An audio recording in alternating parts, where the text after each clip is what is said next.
गाड़ी से तो उम्र बढ़ती है, गाड़ी से क्या फर्क पड़ता है।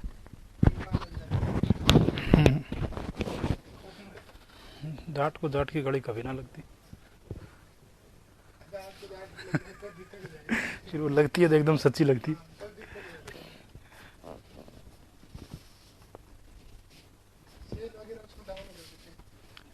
देख लेंगे।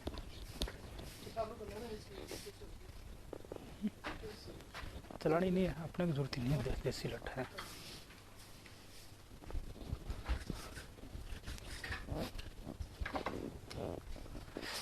Good afternoon Kuldeep Kumar, Sahdev Kumar, LK, Kamesh. Good afternoon, welcome to Nimas learning powered by engineers academy. बाकी लोगों को बोल दीजिए जल्दी से लाइव आ जाए। Good afternoon, good afternoon Manoj, Jahangir, Sahdev, Devkaran.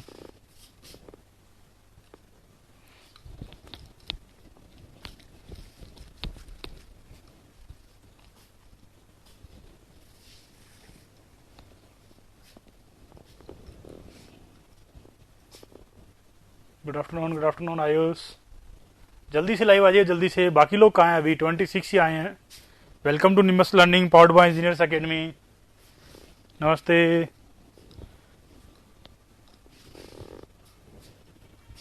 Kuldeep Kumar,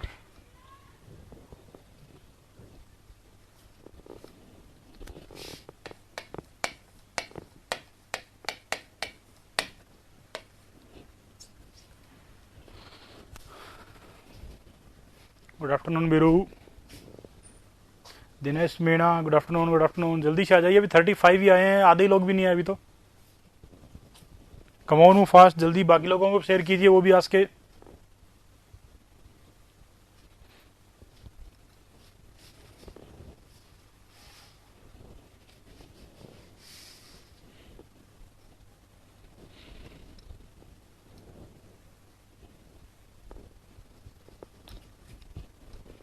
नमस्ते। मेरा मैसेज शो नहीं हो रहा क्या? कौन सा मैसेज की बात कर रहे हो सुदीप? सुदीप महेश्वरी, कौन से मैसेज की बात कर रहे हो आप? गुड आफ्टरनून आर के मीणा 37। बाकी लोग कहाँ हैं अभी?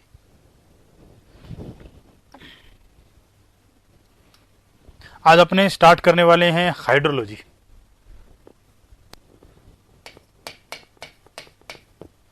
इसके लिए नोट्स वगैरह प्रोवाइड करने के लिए अपने ग्रुप भी प्रोवाइड बनाया हुआ है। वो ग्रुप यदि चाहिए तो मुझे इस नंबर पे एक बार आप व्हाट्सअप करेंगे और वहां से आपको मिल जाएगा। सबसे पहली बात तो ये आ रहे हैं, बाकी लोग आने दीजिए, 2-5 मिनट और वेट कर लेते हैं।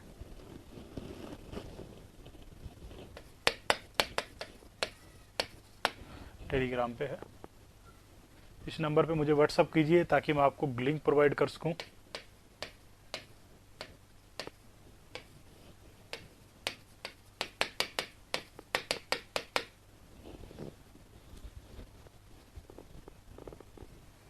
जल्दी आ जाइए बाकी लोग।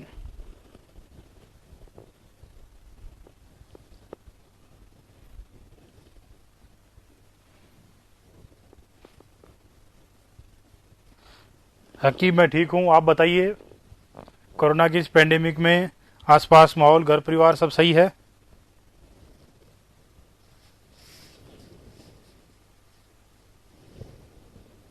जल्दी आ जाइए, जल्दी।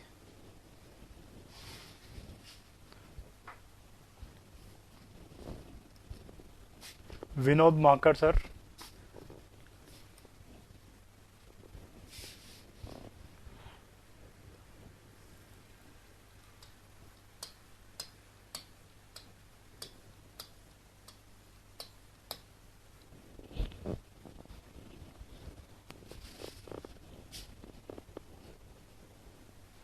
सुदीप, काफ़ी लोग मुझसे पहले क्लास में पढ़ चुके होंगे, उनके पास नंबर होंगे, ग्रुप में ऐड भी होंगे। जो नहीं है उनकी बात कर रहा हूँ मैं। 46 अभी भी बहुत लोग हैं जो नहीं आए। अभी भी काफ़ी सारे लोग हैं जो नहीं पहुंचे हैं।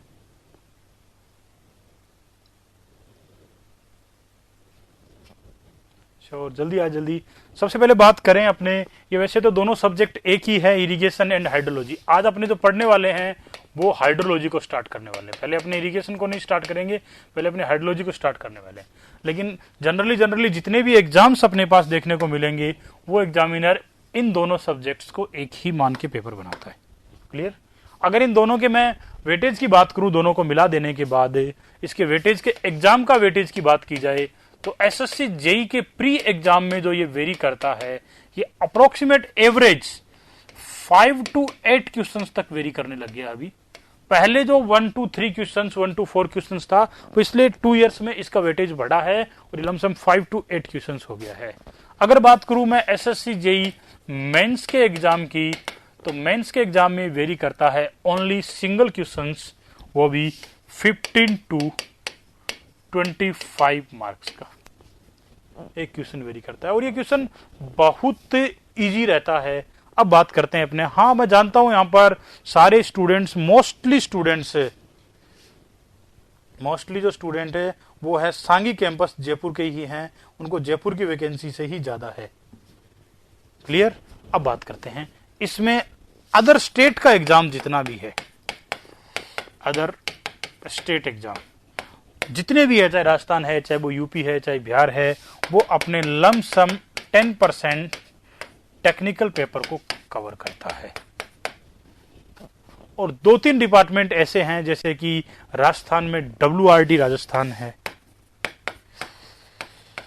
जैसे कि यूपी का एक है वाटर बोर्ड जल निगम, जैसे कि इरिगेशन डिपार्टमेंट है, वहां ये लमसम 30% टेक्निकल पेपर कवर करता है। 30% टेक्निकल पेपर कवर करता है। हाँ कोई बात नहीं, एसएससी जेई वाले हैं, यूपी के जल निगम खत्म हो गया, यूपी में जल निगम खत्म नहीं हुआ है, जल निगम और इरिगेशन को मर्ज कर दिया गया है। लास्ट वैकेंसी इसी सिलसिले में अब तक कंप्लीट नहीं हुई है, लास्ट वैकेंसी इसी सिलसिले में अब तक कंप्लीट नहीं हुई है। ये जो 2-3 डिपार्टमेंट है, चाहे वो किसी भी स्टेट के क्यों ना हो, उन सारे स्टेट्स में इसका वेटेज अबाउट 30% ऑफ टेक्निकल रहता है, अबाउट 30%। एसएससी प्री में इसका weightage less than 10% of technical रहता है, 10% के अबाउट। कभी कभार एक आध सेट में इसके 9-10 क्वेश्चंस पर पहुंच जाते हैं। और बात करें अदर स्टेट के जितने भी एग्जाम है, जैसे कल परसों RSMSSB का एग्जाम हुआ था 6 दिसंबर को, डिप्लोमा वालों का, डिग्री वालों के अभी पेंडिंग है, डेट 12 जून से आगे कर दी गई है। और भी स्टेट के छोटे मोटे एग्जाम चलते रहते हैं, आने वाले टाइम में जल्दी एग्जाम होने वाला है। एक स्टेट है उत्तराखंड, उत्तराखंड में इसका वेटेज बहुत ज्यादा रहता है, 40% तक चला जाता है। उत्तराखंड से कोई स्टूडेंट है क्या? हाँ, यूके उत्तराखंड एसएससी में इसका वेटेज बहुत ज्यादा है, हाइड्रोलॉजी और इरिगेशन दोनों का ही, क्योंकि वहां पर हाइड्रोलिक डैम स्ट्रक्चर्स वगैरह इस तरह की ज्यादा है हिमाचल उत्तराखंड में, तो यहां पर अपॉइंटेड ज्यादा रहते हैं लोग। क्लियर ये बात? वहां 40% या मोर देन 40 भी एक आध बार उत्तराखंड में देखने को मिला है। Clear? Sir hydrology plus irrigation आते हैं क्या सर? 8 से 10 क्वेश्चन, हाँ आराम से आते हैं, दोनों को मिला देने के बाद। अब अपने डिस्कस करने वाले हैं ओनली फॉर किसके? हाइड्रोलॉजी को। बिहार का स्टेटस एकदम क्लियर नहीं है, 10% वाला मान सकते हैं। बिहार का अगर कोई एग्जाम लगता है तो उसमें 10% है। बिहार में भी यदि इरिगेशन डिपार्टमेंट और WRD में आता है तो 30% तक वेरी करेगा, और बिहार के स्टूडेंट ज्यादा एसएससी जेई को ही प्रेफर करते हैं हल्के। क्लियर? अब बात करते हैं अपने नेक्स्ट इसके सिलेबस के बारे में भी। इसका सिलेबस क्या है, इसका कौन कौन से टॉपिक्स अपने को पढ़ने हैं, क्या क्या चीजें अपने को कवर करनी है। मस्त सीरियसली बात करें तो इसमें कौन कौन सा पार्ट अपने इस क्लासरूम के माध्यम से कवर करने वाले हैं। सीधी सीधी बात करें तो कौन कौन सा पार्ट अपने इस क्लासरूम में कवर करने वाले हैं, तो इसका पूरा का पूरा जो सिलेबस है वो क्या रहने वाला है। सिलेबस में फर्स्ट पार्ट सबसे पहले अपने जो सिलेबस में कवर करेंगे वो पढ़ेंगे इसका इंट्रोडक्शन। RSMSSB में कितने आएंगे? RSMSSB में 10% to 15% वेरी करते हैं। पिछली बार जो RSMSSB 80 क्वेश्चन टेक्निकल था, उसमें 9 क्वेश्चन अबाउट हाइड्रोलॉजी इरिगेशन के आए थे, हाइड्रोलॉजी इरिगेशन के आए थे। अब बात करें अपने, सॉरी ये सिलेबस लिख दिया क्या, अगर बात करें अपने इसके सिलेबस के बारे में भी कौन कौन से टॉपिक्स अपने इसमें कवर करेंगे, तो सबसे पहला जो अपना चैप्टर रहेगा यहां पर, सबसे पहले आज की क्लास से अपने स्टार्ट करेंगे इसके इंट्रोडक्शन को। हाइड्रोलॉजी का क्या इंट्रोडक्शन है, हाइड्रोलॉजिकल साइकिल क्या है, इंट्रोडक्शन एंड इससे रिलेटेड हाइड्रोलॉजिकल साइकिल से रिलेटेड चीजें अपने पढ़ेंगे। सेकंड नंबर पे अपने रखेंगे इसके पार्ट के इवेपोरेशन को। यहां कोई हिंदी वाला स्टूडेंट तो नहीं है ना, इवेपोरेशन वाले पार्ट को रखेंगे। ओके, तीसरे नंबर पे अपने इसके जो चैप्टर्स अपने कवर करने वाले हैं वो होगा अपना नंबर 3 पे पीपीटी, प्रेसिपिटेशन रेनफॉल वाले पार्ट को अपने कवर करेंगे। इंट्रोडक्शन के बाद सेकंड नंबर पे इवेपोरेशन और थर्ड नंबर पे प्रेसिपिटेशन।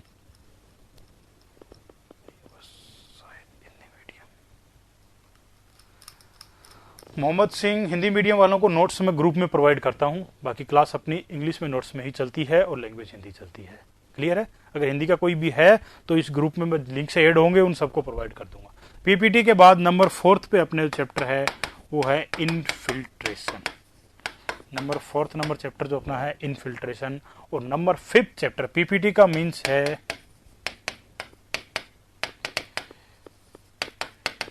प्रेसिपिटेशन, रेनफॉल से रिलेटेड जो पार्ट है अपना। PPT means sir precipitation. और सेकंड नंबर पे अपने बात करें इसमें नेक्स्ट नंबर 5 नंबर जो चैप्टर है अपना 4 के बाद 5 नंबर चैप्टर में अपने कवर करेंगे रन ऑफ को, रन ऑफ और हाइड्रोग्राफ को, runoff and hydrograph. PPT means precipitation versus rainfall, precipitation versus rainfall. और नंबर 6 जो अपना चैप्टर है, नंबर 6 चैप्टर पे अपने कवर करने वाले हैं इस वाले चैप्टर को flood and flood routing. 6 number chapter अपना रहेगा फ्लड एंड फ्लड राउटिंग। और नंबर 7 चैप्टर जो है अपना, नंबर 7 नंबर जो चैप्टर है वो अपना रहने वाला है फ्लड एंड फ्लड राउटिंग के बाद वेल हाइड्रोलिक्स। वेल हाइड्रोलिक्स भी कह सकता हूं, इसको मैं वेल इरिगेशन भी कह सकता हूं। इन 7 चैप्टर के माध्यम से अपने कंप्लीट सिलेबस को कवर करेंगे, कंप्लीट सिलेबस को कवर करने वाले हैं। अब साहब सबका थोड़ा थोड़ा बेसिक इंट्रोडक्शन और यूज देख लेते हैं कि क्या पर्पस है इन चैप्टर्स को पढ़ने का। सबसे पहले इंट्रोडक्शन में तो अपने ये देखेंगे कि क्या है हाइड्रोलॉजी और उस हाइड्रोलॉजी की डेफिनेशन क्या है, उस हाइड्रोलॉजी के पर्पज क्या है और उस हाइड्रोलॉजी में हाइड्रोलॉजिकल साइकिल का क्या रोल है, उस हाइड्रोलॉजी में हाइड्रोलॉजिकल साइकिल का क्या रोल है, जल चक्कर अपने को किस बात को दर्शाता है। और फिर देखेंगे कि टोटल अर्थ पे कितना वाटर परसेंट है, किस तरह वो हाइड्रोलॉजिकल साइकिल में मूव करता है, रन करता है। और उसके साथ साथ एक वाटर बजट इक्वेशन देखेंगे, किसी रिजर्वायर, किसी पॉन्ड, किसी स्टोरेज वाटर बॉडी में इनकमिंग, इनफ्लो और आउटफ्लो के बैलेंस से कितना वाटर स्टोर होता है, कितना वाटर कम होता है, कितना वाटर अधिक होता है। अब बात करते हैं अपने साथ साथ इंपॉर्टेंस को लेकर के चलेंगे। पहले वाले चैप्टर जो है अपना फर्स्ट चैप्टर जो है, उस फर्स्ट चैप्टर में बहुत ज्यादा इंपॉर्टेंट टर्म्स यहां पर अपने को देखने को नहीं मिलेगी। कभी कभी एसएससी मेंस में वाटर बजट इक्वेशन का क्वेश्चन देखने को मिल जाता है, वाटर बजट इक्वेशन का क्वेश्चन अपने को देखने को मिल जाता है। 3rd नंबर स्लाइड पे पहुंचेंगे कुलदीप कुमार, पहले 2nd नंबर को डिस्कस करें। दूसरा इवेपोरेशन, वाष्पीकरण। वाष्पीकरण क्या है, क्या इसका फिनोमिना है, क्या इसकी बेसिक साइंस है, कौन कौन से फैक्टर इफेक्टेड करने वाले हैं, किस तरह इसको मेजर करते हैं। इसमें जो पार्ट रहेगा अपना ऑब्जेक्टिव का, वो फैक्टर इफेक्टिंग ऑफ इवेपोरेशन से बहुत ज्यादा हायर चांसेस रहेंगे। किससे ज्यादा चांसेस अपने फैक्टर इफेक्टिंग ऑफ इवेपोरेशन से सबसे हायर चांसेस रहते हैं। नंबर 3 पे आगे बढ़े अपने रेनफॉल पीपीटी, सबसे बड़ा चैप्टर, सबसे अधिक टाइम कंज्यूमिंग चैप्टर और सबसे ज्यादा एग्जाम में क्वेश्चंस वेरी करने वाला चैप्टर अपना यही है। सबसे अधिक एग्जाम में क्वेश्चन से वेरी करने वाला चैप्टर अपना यही है। और यहाँ से मेंस के भी 2-3 क्वेश्चंस बनेंगे और प्री के भी बहुत सारे क्वेश्चंस बनेंगे। अगर मैं कहूँ हाइड्रोलॉजी से एक ही क्वेश्चन आना है तो आज तक प्रेसिपिटेशन वाले चैप्टर से ही रिपीट हुआ है। आज तक इस चैप्टर से क्या हुआ है, रिपीट हुआ। एक बड़ा चैप्टर भी है। और दूसरी बात करूं, 7 के 7 चैप्टर है, इनमें कोई बहुत ज्यादा रॉकेट साइंस नहीं है, बेसिक साइंस से जुड़े हुए चैप्टर है। आप इनको बहुत आसानी से समझ सकते हो और बहुत आसानी से क्या कर सकते हो, इसे याद कर सकते हो। नंबर 4 पे बात करें इनफिल्ट्रेशन। इनफिल्ट्रेशन टर्म का अर्थ ही है कि जो रेनफॉल वाटर है वो ग्राउंड में एंटर कर रहा है। इनफिल्ट्रेशन का मीन्स क्या है, रेनफॉल वाटर जो है ग्राउंड में एंटर कर रहा है और उसको किस रेट से एंटर कर रहा है, कितना उसमें लॉसेज हो रहा है। यहां 2 टर्म आएगी इंपॉर्टेंट अपने लिए एग्जाम के पर्पज से। 2 टॉपिक इस चैप्टर में आएंगे, एक आएगा अपने फाई इंडेक्स और दूसरा आएगा डब्ल्यू इंडेक्स। ये एग्जाम में बहुत इंपॉर्टेंट वेरी करते हैं, एसएससी से लेकर स्टेट से लेकर के गेट एग्जाम तक वेरी करते हैं, ये एसएससी स्टेट तक लेकर के। अब 3rd नंबर स्लाइड की जो मांग कर रहे थे वो देखिए। अगला चैप्टर आप आएगा रन ऑफ। रन ऑफ, इसमें से हाइड्रोग्राफ वाला पार्ट जो है बहुत इंपॉर्टेंट है। प्रिसिपिटेशन के बाद फैक्टर इफेक्टिंग ऑफ इवेपोरेशन, उसके बाद फाई इंडेक्स, डब्ल्यू इंडेक्स, और उसके बाद रन ऑफ वाला चैप्टर इंपॉर्टेंट है, फ्लड एंड फ्लड राउटिंग। अब देखो रन ऑफ में क्या पढ़ेंगे कि नदियों में कितना वाटर अपने को मिल रहा है, किस रेट से डिस्चार्ज ऑफ वाटर अपने को मिल रहा है, कितना वॉल्यूम ऑफ वाटर अपने को मिलेगा, कितना बड़ा रिजर्वायर डैम किस रिवर पे बनाया जा सकता है ताकि अपने उसका फुल यूटिलाइजेशन कर सके, ताकि अपने उसका कर सके 100% या फुल यूटिलाइजेशन कर सके। फिर अपने पढ़ते हैं आगे well hydraulics, flood and flood routing भी। जब ये रन ऑफ है या डिस्चार्ज जो है अपना ओवरफ्लो हो जाए, किस कंडीशंस में रिवर की कैपेसिटी क्या है, कब ये फ्लड आ सकती है, फ्लड आने की प्रोबेबिलिटी क्या है, पीछे की फ्लड जो है उनके एनालिसिस क्या है, उस फ्लड को बचने की जो टेक्निक है वो क्या है, फ्लड राउटिंग जिसको अपने कहते हैं, किस तरह उस फ्लड को बचा जा सकता है, कौन कौन से हाइड्रोलिक स्ट्रक्चर है जो फ्लड को राउटिंग करने में काम आते हैं, फ्लड की कंप्लीट एनालिसिस करने में काम आते हैं, जो अपने को ये बताता है कि इन फ्यूचर आने वाली फ्लड से, यदि इस फ्लड से नुकसान हुआ है तो आने वाले टाइम में अगर ऐसी फ्लड और आए तो उससे कैसे बचा जा सकता है। बाढ़ रात कार्य सारे के सारे राउटिंग के एनालिसिस पर ही डिपेंड करते हैं। लास्ट अपने पढ़ते हैं वेल हाइड्रोलिक्स।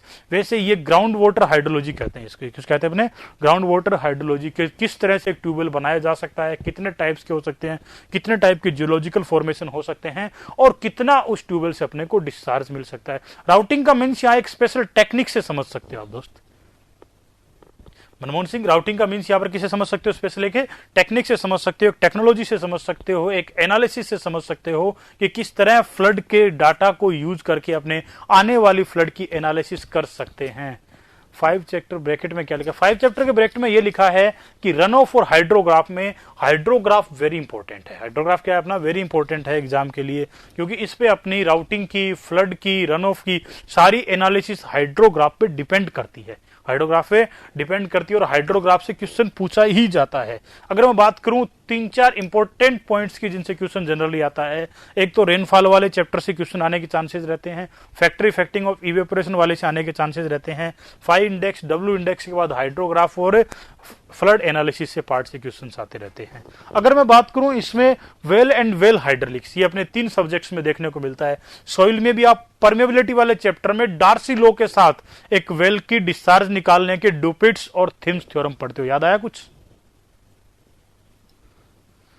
आप यहां पर वेल हाइड्रोलिक्स को सॉइल में भी पढ़ते हो। सॉइल में आपका चैप्टर है परमेबिलिटी, परमेबिलिटी में आप डार्सी लॉ पढ़ते हो। डार्सी लॉ पढ़ने के बाद डुपिट्स और थिम्स थ्योरम के माध्यम से पूरी एक एनालिसिस करके बताते हो कि वेल में कितना डिस्चार्ज अपने को मिलना चाहिए। इन्वायरमेंट में भी पढ़ते हो। सोर्सेज ऑफ वाटर में ग्राउंड वाटर भी अपने आप में एक सोर्सेज है। सोर्सेज ऑफ वाटर में क्या है, ग्राउंड वाटर भी अपने आप में एक सोर्सेज है। और हाइड्रोलॉजी में भी अपने पढ़ते हैं, क्योंकि ग्राउंड वाटर हाइड्रोलॉजी भी होता है। ग्राउंड वाटर बहुत सारी चीजें, 70% चीजें तो तीनों में कॉमन है। 70% चीजें क्या है, तीनों ही सब्जेक्ट में कॉमन है। ओनली अपने को 30% एक्स्ट्रा हाइड्रोलॉजी वाली को स्पेशल देखना रहता है। वैसे अपने ये नहीं कहेंगे कि सॉइल में पढ़ लिया तो नहीं पढ़ेंगे, कोई बात नहीं, ये आयुर्वेदिक ट्रीटमेंट है, दोबारा भी पढ़ लेंगे तो कोई इसका साइड इफेक्ट ज्यादा देखने को नहीं मिलता है। साइड इफेक्ट इसका कुछ भी नहीं है। अब अपनी बात करें इन सारों चैप्टर में से, सबसे पहला चैप्टर अपना है हाइड्रोलॉजी का इंट्रोडक्शन। हाइड्रोलॉजी, जैसे हाइड्रोलॉजी शब्द की बात करूं, ये 2 चीजों से मिलकर के बना हुआ है। ये एक तो बना है अपना किससे, हाइड्रो, और हाइड्रो का मीन्स यहां पर होता है वाटर। एक बना है लॉजी। लॉजी का मीन्स होता है branch of science, branch of science. कौन सा पार्ट ऑफ साइंस है जिससे अपने पढ़ रहे हैं, जिसको अपने सीधा सीधा हाइड्रोलॉजी को एक शब्द और यूज करें तो इसे मैं कह सकता हूं वाटर साइंस। आधी हाइड्रोलॉजी पढ़ने तक अपने वाटर साइंस ही पढ़ रहे होंगे, सिविल इंजीनियरिंग की चीजें बहुत कम होगी। तो अपने सिविल इंजीनियरिंग की 7 चैप्टर में अपना सिलेबस पूरा कंप्लीट हो जाएगा। हाइड्रोलॉजी का कोई भी सेक्शन ऐसा नहीं है जो 7 चैप्टर के बाद में आपके पास बचेगा। क्लास की टाइमिंग अपनी जो शेड्यूल्ड है वो 12 से 2 बजे की है डेली, और कितने आवर्स में हो जाएगा ये आप लोगों पे डिपेंड करेगा, कितना जल्दी नोट करते हो, कितने क्वेश्चंस आप घर पे करते हो, कितने डाउट्स ग्रुप में भेजते हो जिन्हें क्लास में डिस्कस करना पड़े। जनरली 25 घंटे लगते हैं, पर आप अगर खुद घर पे ज्यादा टाइम देते हो, ज्यादा बुक्स सोल्व करते हो तो 3-4 घंटे टाइम बढ़ भी जाता है, एकदम सर्टेन फिक्स नहीं है। क्लियर? और आप अगर 0 इंटरेस्टेड जोन में रहोगे तो सिलेबस जल्दी जल्दी खींचता रहेगा, 2-3 घंटे पहले भी कवर हो जाएगा। और only on depend on you.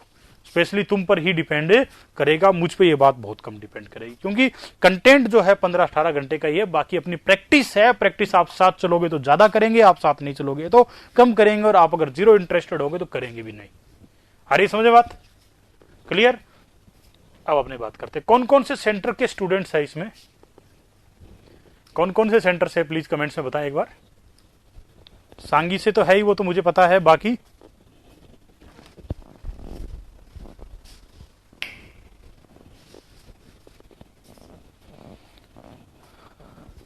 सांगी का तो मुझे पता है, जयपुर जयपुर जयपुर, कोटा ओके, कोटा कोटा, साकेत दिल्ली से भी है ओके।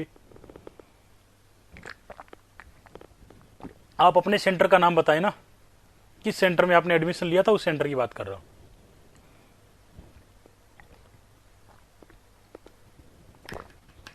मोस्टली सांगी है। मनराज आप तो अपनी बेल्ट से होंगे, Dausa, Karauli, Sawai Madhopur.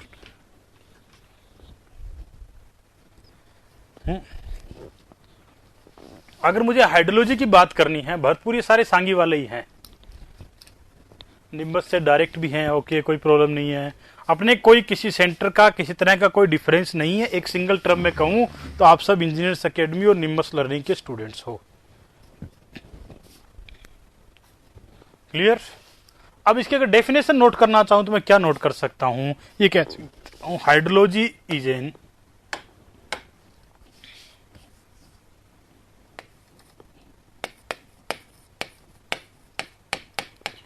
hydrology is an part of science or water science in which we deal with water,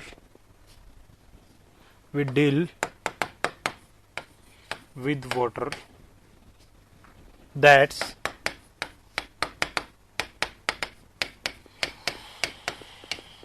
circulate and occurrence in ground surface and atmosphere। हाँ, यूनिट फर्स्ट से अपने स्टार्ट कर रहे हैं। यूनिट फर्स्ट अपना रहेगा चैप्टर फर्स्ट जो अपने बात कर रहे थे, इंट्रोडक्शन प्लस में हाइड्रोलॉजिकल साइकिल।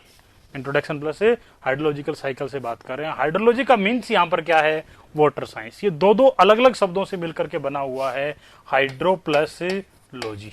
लॉजी का मीन्स है part of branch of science, और दूसरी बात करें हाइड्रो का मीन्स यहां पर किससे है, वाटर से है। दूसरी बात, जब तक मैं रन ऑफ वाले चैप्टर में नहीं पहुंचूंगा या इनफिल्ट्रेशन के 5 इंडेक्स और डब्ल्यू इंडेक्स में नहीं पहुंचूंगा, जब तक 30% सिलेबस नहीं पढ़ लूंगा, जब तक यहाँ सिविल इंजीनियरिंग का कोई रोल नहीं है। एटीएम मतलब एटमॉस्फेयर, स्पेस नहीं होने की वजह से मैंने नोट कर दिया था दोस्त। सुदीप माहेश्वरी अपने क्लास में मिले हैं शायद कहीं, एटीएम का मतलब है एटमॉस्फेयर ओके। नेक्स्ट बात करते हैं अपने। तो दूसरी बात करें कि अपने अर्थ पर एक वाटर की डिस्कस करें। अगर वाटर साइंस पढ़नी है तो 71% part of earth covered by water. अपने अर्थ का जो 71% पार्ट है वो क्या है, वाटर से कवर्ड है। और इस कवर्ड पे टोटल कितना वाटर प्रेजेंट है,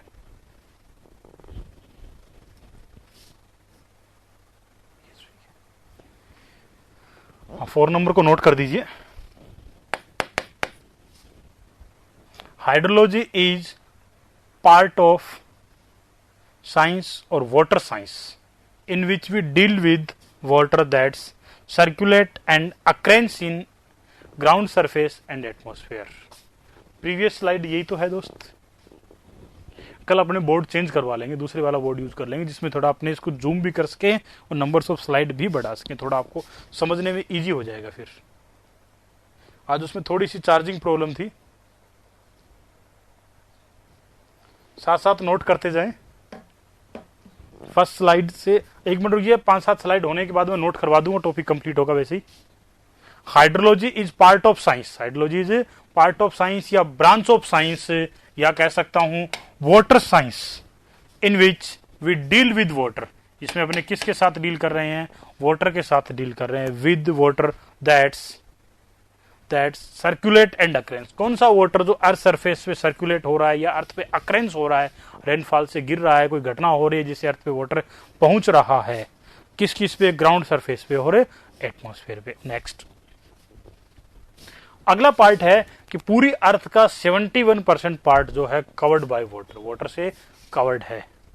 इन विच अक्रेंस का मतलब कोई घटित होना, आसमान से बरसात गिर रही है, एटमॉस्फेयर में रिलेटिव ह्यूमिडिटी घूम रही है, इस तरह का जो हाइड्रोलॉजिकल साइकिल में अर्थ सरफेस के अलावा एटमॉस्फेयर में जो वाटर है जो किसी घटना से अर्थ पर पहुंच रहा है, अर्थ का वाटर इवेपोरेशन से वापस पहुंच रहा है, वो एक सर्कुलेशन जो चल रहा है, घुमाव चल रहा है, उसे भी अक्रेंस कहा जा सकता है।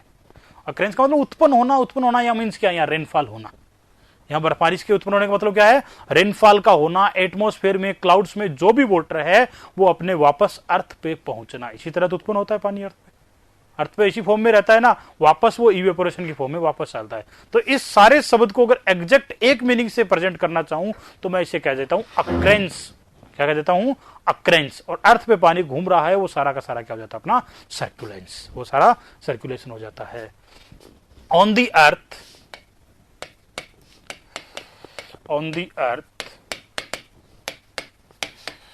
total 1386 approximate equal to 1400 million kilometer cube water present, that's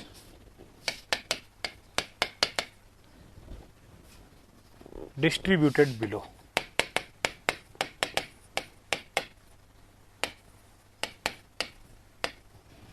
पूरी अर्थ पे अपने पास टोटल जो वाटर है, एग्जैक्ट जो वाटर है वो 1386 है, परंतु इसे एकदम क्लियर मेजर करना प्रैक्टिकली पॉसिबल नहीं है, इसलिए अपने से अप्रोक्सीमेट ले लिया है कि कितना वाटर अपने पास अर्थ पर प्रेजेंट है। 1400 मिलियन किलोमीटर क्यूब वाटर अपने पास प्रेजेंट है। यदि मैं इस 1400 मिलियन किलोमीटर क्यूब वाटर को दो पार्ट्स में डिवाइड करूं कि कितनी पार्ट्स में अपने पास ये है, कौन कौन सा वाटर है अपने पास, एक है अपने पास सी वाटर, ये इस वाटर का है 97.5%। कौन सा अपने पास है, 97.5%। दूसरा अपने पास है fresh water, fresh water only अपने पास है कितना, 2.5%। कितना अपने पास है, 2.5%। ये सी वाटर के साथ साथ अदर साल्टी वाटर भी है 0.9%, टोटल मिलाकर के 97.5 है। ये डाटा आपको अगर देखोगे तो 0.9 कम भी लिखा हुआ मिल सकता है आपको कहीं ना कहीं, 96.6 भी मिल सकता है, 96.7 या 6 भी मिल सकता है, उसमें 0.9 और मिला करके कर सकते हैं अपने। नहीं 71 पे है शिवराज मीना, टोटल अपना कवर्ड एरिया की बात हो रही है, कितना एरिया कवर है वो 71 है, 29 पे अपने पास अर्थ सरफेस है। दूसरी बात करें अपने, ये जो अपना सी वाटर है, दो बातें यहां पर क्लियर है कि जो अपना सी वाटर है ये पूरा का पूरा वाटर जो है ये साल्टी वाटर है, ये साल्टी वाटर है, और ये not direct uses for drinking and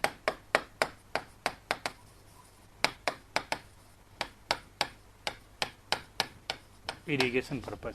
ना तो इसे डायरेक्टली मैं इरिगेशन के लिए काम में ले सकता हूं और ना मैं इसे कभी ड्रिंकिंग के लिए काम में ले सकता हूं जब तक इसका टर्सरी ट्रीटमेंट नहीं हो जाता है। नेक्स्ट स्लाइड में ट्रीटमेंट के बारे में भी देखेंगे। अब जो ये अपना फ्रेश वाटर है, ये वाटर भी दो भागों में बटा हुआ है। एक अपने पास है ये सरफेस वाटर, जो अपने को पॉन्ड में मिल रहा है, जो अपने को रिवर में मिल रहा है। ये इस 2.5% का, ये जो 2.5% है उसका ये है 30%। 2.5% का कितना है ये, 30%। और दूसरा अपने पास है ग्लेशियर वाटर, ये 2.5% का कितना है, लमसम 70%। धीरे धीरे ग्लोबल वार्मिंग की वजह से, धीरे धीरे जो अपना ग्लोबल वार्मिंग इंपैक्ट है उसकी वजह से ये वाटर यहां आकर के ऐड होता जा रहा है। जिससे ग्राउंड ओशियंस का लेवल क्या होता जा रहा है, बढ़ता जा रहा है। हाँ, ग्लेशियर भी फ्रेश वाटर में ही आता है, लेकिन धीरे धीरे टेम्परेचर बढ़ने की वजह से बड़े बड़े ग्लेशियर पिघल के कहां जाकर के मिल रहे हैं, सी वाटर में जाकर के ऐड हो रहे हैं। सी वाटर में जाकर के क्या हो रहे हैं, ऐड हो रहे हैं, जिससे ग्लेशियर की सरफेस तो कम हो रही है, वाटर भी कम हो रहा है, और सी वाटर का लेवल जो है क्या होता जा रहा है, दिन ब दिन बढ़ता जा रहा है। जिससे आने वाले टाइम में ये भी आशंकाएं हैं कि कुछ कंट्रीज और कुछ कंट्री की कुछ सिटीज ओशियंस में मर्ज हो जाएगी। मेन सी लेवल इंक्रीज होता जा रहा है। फायदा यह भी है, जितनी सिटी डूबेगी ग्लोबल वार्मिंग से, उतना ग्लेशियर वाली सरफेस खाली भी तो हो जाएगी। पर वहां रहना इतना आसान नहीं है, कॉम्प्लिकेटेड है। वहां रहना इतना आसान है नहीं है, कॉम्प्लिकेटेड है। दूसरी बात करें कि अपने सामने वाटर, अगर मान लीजिए फुली साल्टी वाटर अपने पास है, अपने पास क्या है, साल्टी वाटर है, अपने पास साल्टी वाटर है, या फिर कह दूं कि सीवेज वाटर है, तो उस वाटर के ट्रीटमेंट करने के अपने पास 3 स्टेट है, फर्स्ट, सेकंड और थर्ड। सबसे पहला अपने उसका करते हैं प्राइमरी ट्रीटमेंट। कौन सा करते हैं सबसे पहले उसका अपने, प्राइमरी ट्रीटमेंट। साथ साथ समझते जाइए, 15 स्लाइड कंप्लीट होने पे मैं आपको नोट करने का, स्क्रीनशॉट का कंप्लीट टाइम दूंगा। जब आप नोट कर रहे होंगे, जब आपके कमेंट्स पढ़ के उसका अपने रिप्लाई भी करेंगे। अगर प्राइमरी ट्रीटमेंट कर दिया है तो अपने इसे कहां काम में ले सकते हैं, इरिगेशन पर्पस से काम में ले सकते हैं। तो ये टॉपिक अपने लिए इंपॉर्टेंट कहां हो जाएगा, quality of irrigation water. Irrigation water की क्या क्वालिटी होगी, वहां ये टर्म अपने लिए क्या हो जाएगी, इंपॉर्टेंट हो जाएगी। सेकंड नंबर पे अपने पढ़ते हैं सेकेंडरी ट्रीटमेंट। सेकंड नंबर पे पकड़ते हैं अपने सेकेंडरी ट्रीटमेंट। अगर सेकेंडरी ट्रीटमेंट करूं तो ये वाटर अपना हो जाता है फ्लो विद रिवर वाटर। ये इतना प्योर हो जाता है कि अपने इसे कहां भेजा जा सकता है, रिवर वाटर, कोई भी फ्लो वाटर के अंदर छोड़ा जा सकता है। जितने भी उद्योग धंधे कारखाने लगे हुए हैं, उन सारे कारखानों में ऐसा ऑर्डर रहता है एनवायरमेंट डिपार्टमेंट का, ऐसा एक कानून बना हुआ है कि वो वाटर को सेकेंडरी ट्रीटमेंट के बाद ही नदियों में बहाएंगे। हालांकि जो एनवायरमेंट ऑफिसर है उसको 10,000 15,000 रुपए मंथली हफ्ता पहुंचता रहे तो कोई सेकेंडरी ट्रीटमेंट की जरूरत नहीं है। उसको अपने डार्टी वाटर को ही, साल्टी वाटर को ही, सीवेज वाटर को डायरेक्ट बहाया जा सकता है। क्लियर? मैं इसको रिफ्रेश कर देता हूं, कोई प्रॉब्लम नहीं है।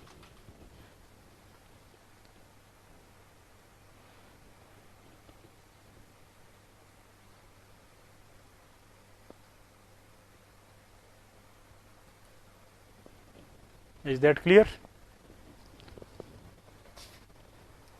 बहुत टफ है। तीसरा आता है अपना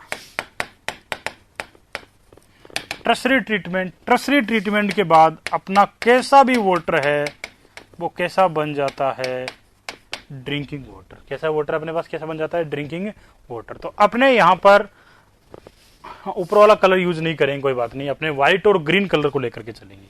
एक तो व्हाइट और दूसरा ग्रीन कलर। अपने यहां पर इस सब्जेक्ट में ये 2 ट्रीटमेंट इंपॉर्टेंट है। हाइड्रोलॉजी है तो अपने को वाटर उसके साथ फ्लो करवाना है, और इरिगेशन है तो प्राइमरी ट्रीटमेंट से सिर्फ अपने उसमें इरिगेशन ही करना है। प्राइमरी ट्रीटमेंट के बाद क्या करना है, अपने इसको इरिगेट ही करना है। क्लियर? तो अब नेक्स्ट अपने देखते हैं, ये जो पूरा अपना सिस्टम है ये हाइड्रोलॉजी का बेसिक हुआ। नेक्स्ट पार्ट पे आते हैं, हाइड्रोलॉजिकल साइकिल क्या होता है। नेक्स्ट पार्ट पे देखते हैं कि हाइड्रोलॉजिकल साइकिल क्या होता है या कैचमेंट एरिया क्या होता है। तो सबसे पहले देखना है अपने को, ये कलर तो सही है ना दोस्तों, हाइड्रोलॉजिकल साइकिल जल चक्कर। वैसे आप इस हाइड्रोलॉजिकल साइकिल को बहुत लंबे टाइम से पढ़ते आ रहे हो, 8th क्लास 7th क्लास से आप इसे पढ़ रहे हो। मैं पूरे अर्थ की एक साथ बात करूंगा, ध्यान से सुनते जाना, नोट मत करना, बाद में आराम से कर सकता है। सर आपने बताया नहीं, कुलदीप कुमार क्या नहीं बताया, मैं आपका कमेंट्स पढ़ नहीं पाया फ्लो में। कुलदीप कुमार रिपीट कर दीजिए। कुलदीप कुमार कह रहे हैं सर सी वाटर पर रिसर्च चल रहा है कि उसे फ्रेश करके कन्वर्ट करने के लिए। नहीं, इस पे रिसर्च नहीं चल रहा दोस्त, रिसर्च कंप्लीट हो चुका है। कैसा भी सीवेज वाटर, कैसा भी सी वाटर है, टोटल वाटर के तीनों ट्रीटमेंट करके पढ़े जा सकते हैं। सऊदी अरब, अरब कंट्रीज सी वाटर को ड्रिंकिंग के लिए काम में ले रही है। इसका मतलब उसका टर्शरी ट्रीटमेंट आज भी कर रही है, टर्शरी ट्रीटमेंट आज भी उसका चल रहा है। तो ऐसी कोई रिसर्च नहीं है, कंप्लीट हो चुका है, अपने वाटर को 100% क्लीन कर सकते हैं, कोई समस्या नहीं है। समस्या कॉस्ट की है, वही कर सकते हैं जो पेट्रोल डीजल बेच रहे हैं, बाकी कंट्री की बस की नहीं है, बाकी कंट्री की ये बातें बस की नहीं है। मनमोहन सिंह कोई बात नहीं, थोड़ा स्लो कर देंगे, एक दिन मुझे लगेगा आपको समझने में, फिर कोई प्रॉब्लम नहीं। अब बात करें अपने हाइड्रोलॉजिकल साइकिल। नोट करने का टाइम मैं आपको दूंगा मनमोहन सिंह, इसलिए आप नोट करने वाले पे ज्यादा मत कर दीजिए। हाँ, सबके बारे में डिटेल में डिस्कस करेंगे ना, आगे चलता रहेगा पूरी, ये तो इंट्रोडक्शन है, आगे डिटेल में डिस्कशन तो चलता रहेगा। ये मान लीजिए अपने पास एक ग्राउंड सरफेस है जिसमें कोई हिली एरिया था, कुछ सेमी हिली एरिया है, फिर प्लेन एरिया, फिर जाकर के वो एरिया ओशियन में मिल गया। हर ग्राउंड की टोपोग्राफी ऐसी ही है। अपने एक छोटी सी समझते हैं, हिमालय हिली area, Uttarakhand hilly area, semi hilly area, फिर UP, Bengal, Bihar plain area, उसके बाद जाकर के सुंदरवन डेल्टा। हर जितनी भी अपनी अर्थ सरफेस है सबकी टोपोग्राफी ऐसी ही है। पहले वो हिली एरिया में रहता है, फिर वो सेमी हिली एरिया में रहता है, सेमी हिली एरिया से प्लेन एरिया में आता है, प्लेन एरिया से जाकर के ओशियन में मिल जाता है। कहां जाकर के मिल जाता है? वो ओशियन में ऐड हो जाता है।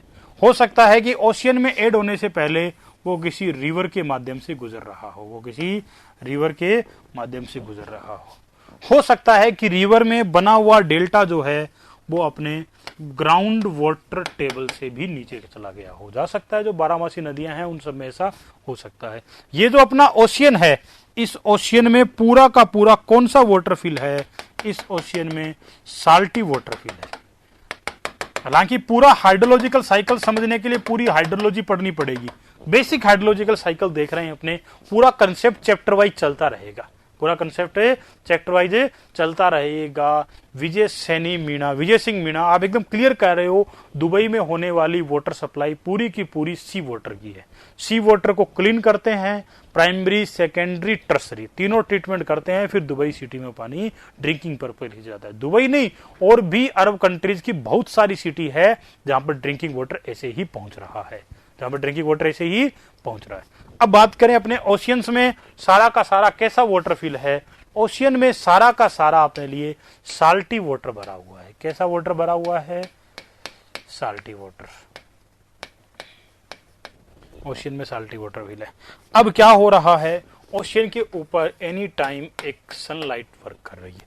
सनलाइट वर्क करने से क्या हो रहा है कि ये वाटर, मैं कह रहा हूं एक बार मैं सिर्फ इनके नेम लिखूंगा, बेसिक डिटेल्स बताऊंगा, कंसेप्ट्स के लिए आगे चैप्टर में डिटेल्स चलती रहेगी, कंसेप्ट्स के लिए आगे चैप्टर में डिटेल चलती रहेगी। ये देखना हाइड्रोलॉजिकल साइकिल है क्या। अब क्या होता है कि इसमें ये वाटर जो है ये इस टेम्परेचर की वजह से किस में कन्वर्ट होता रहता है? वाटर वेपर में। इस वाटर वेपर में कन्वर्ट होने के फिनोमिना को ही अपने किस नाम से जानते हैं?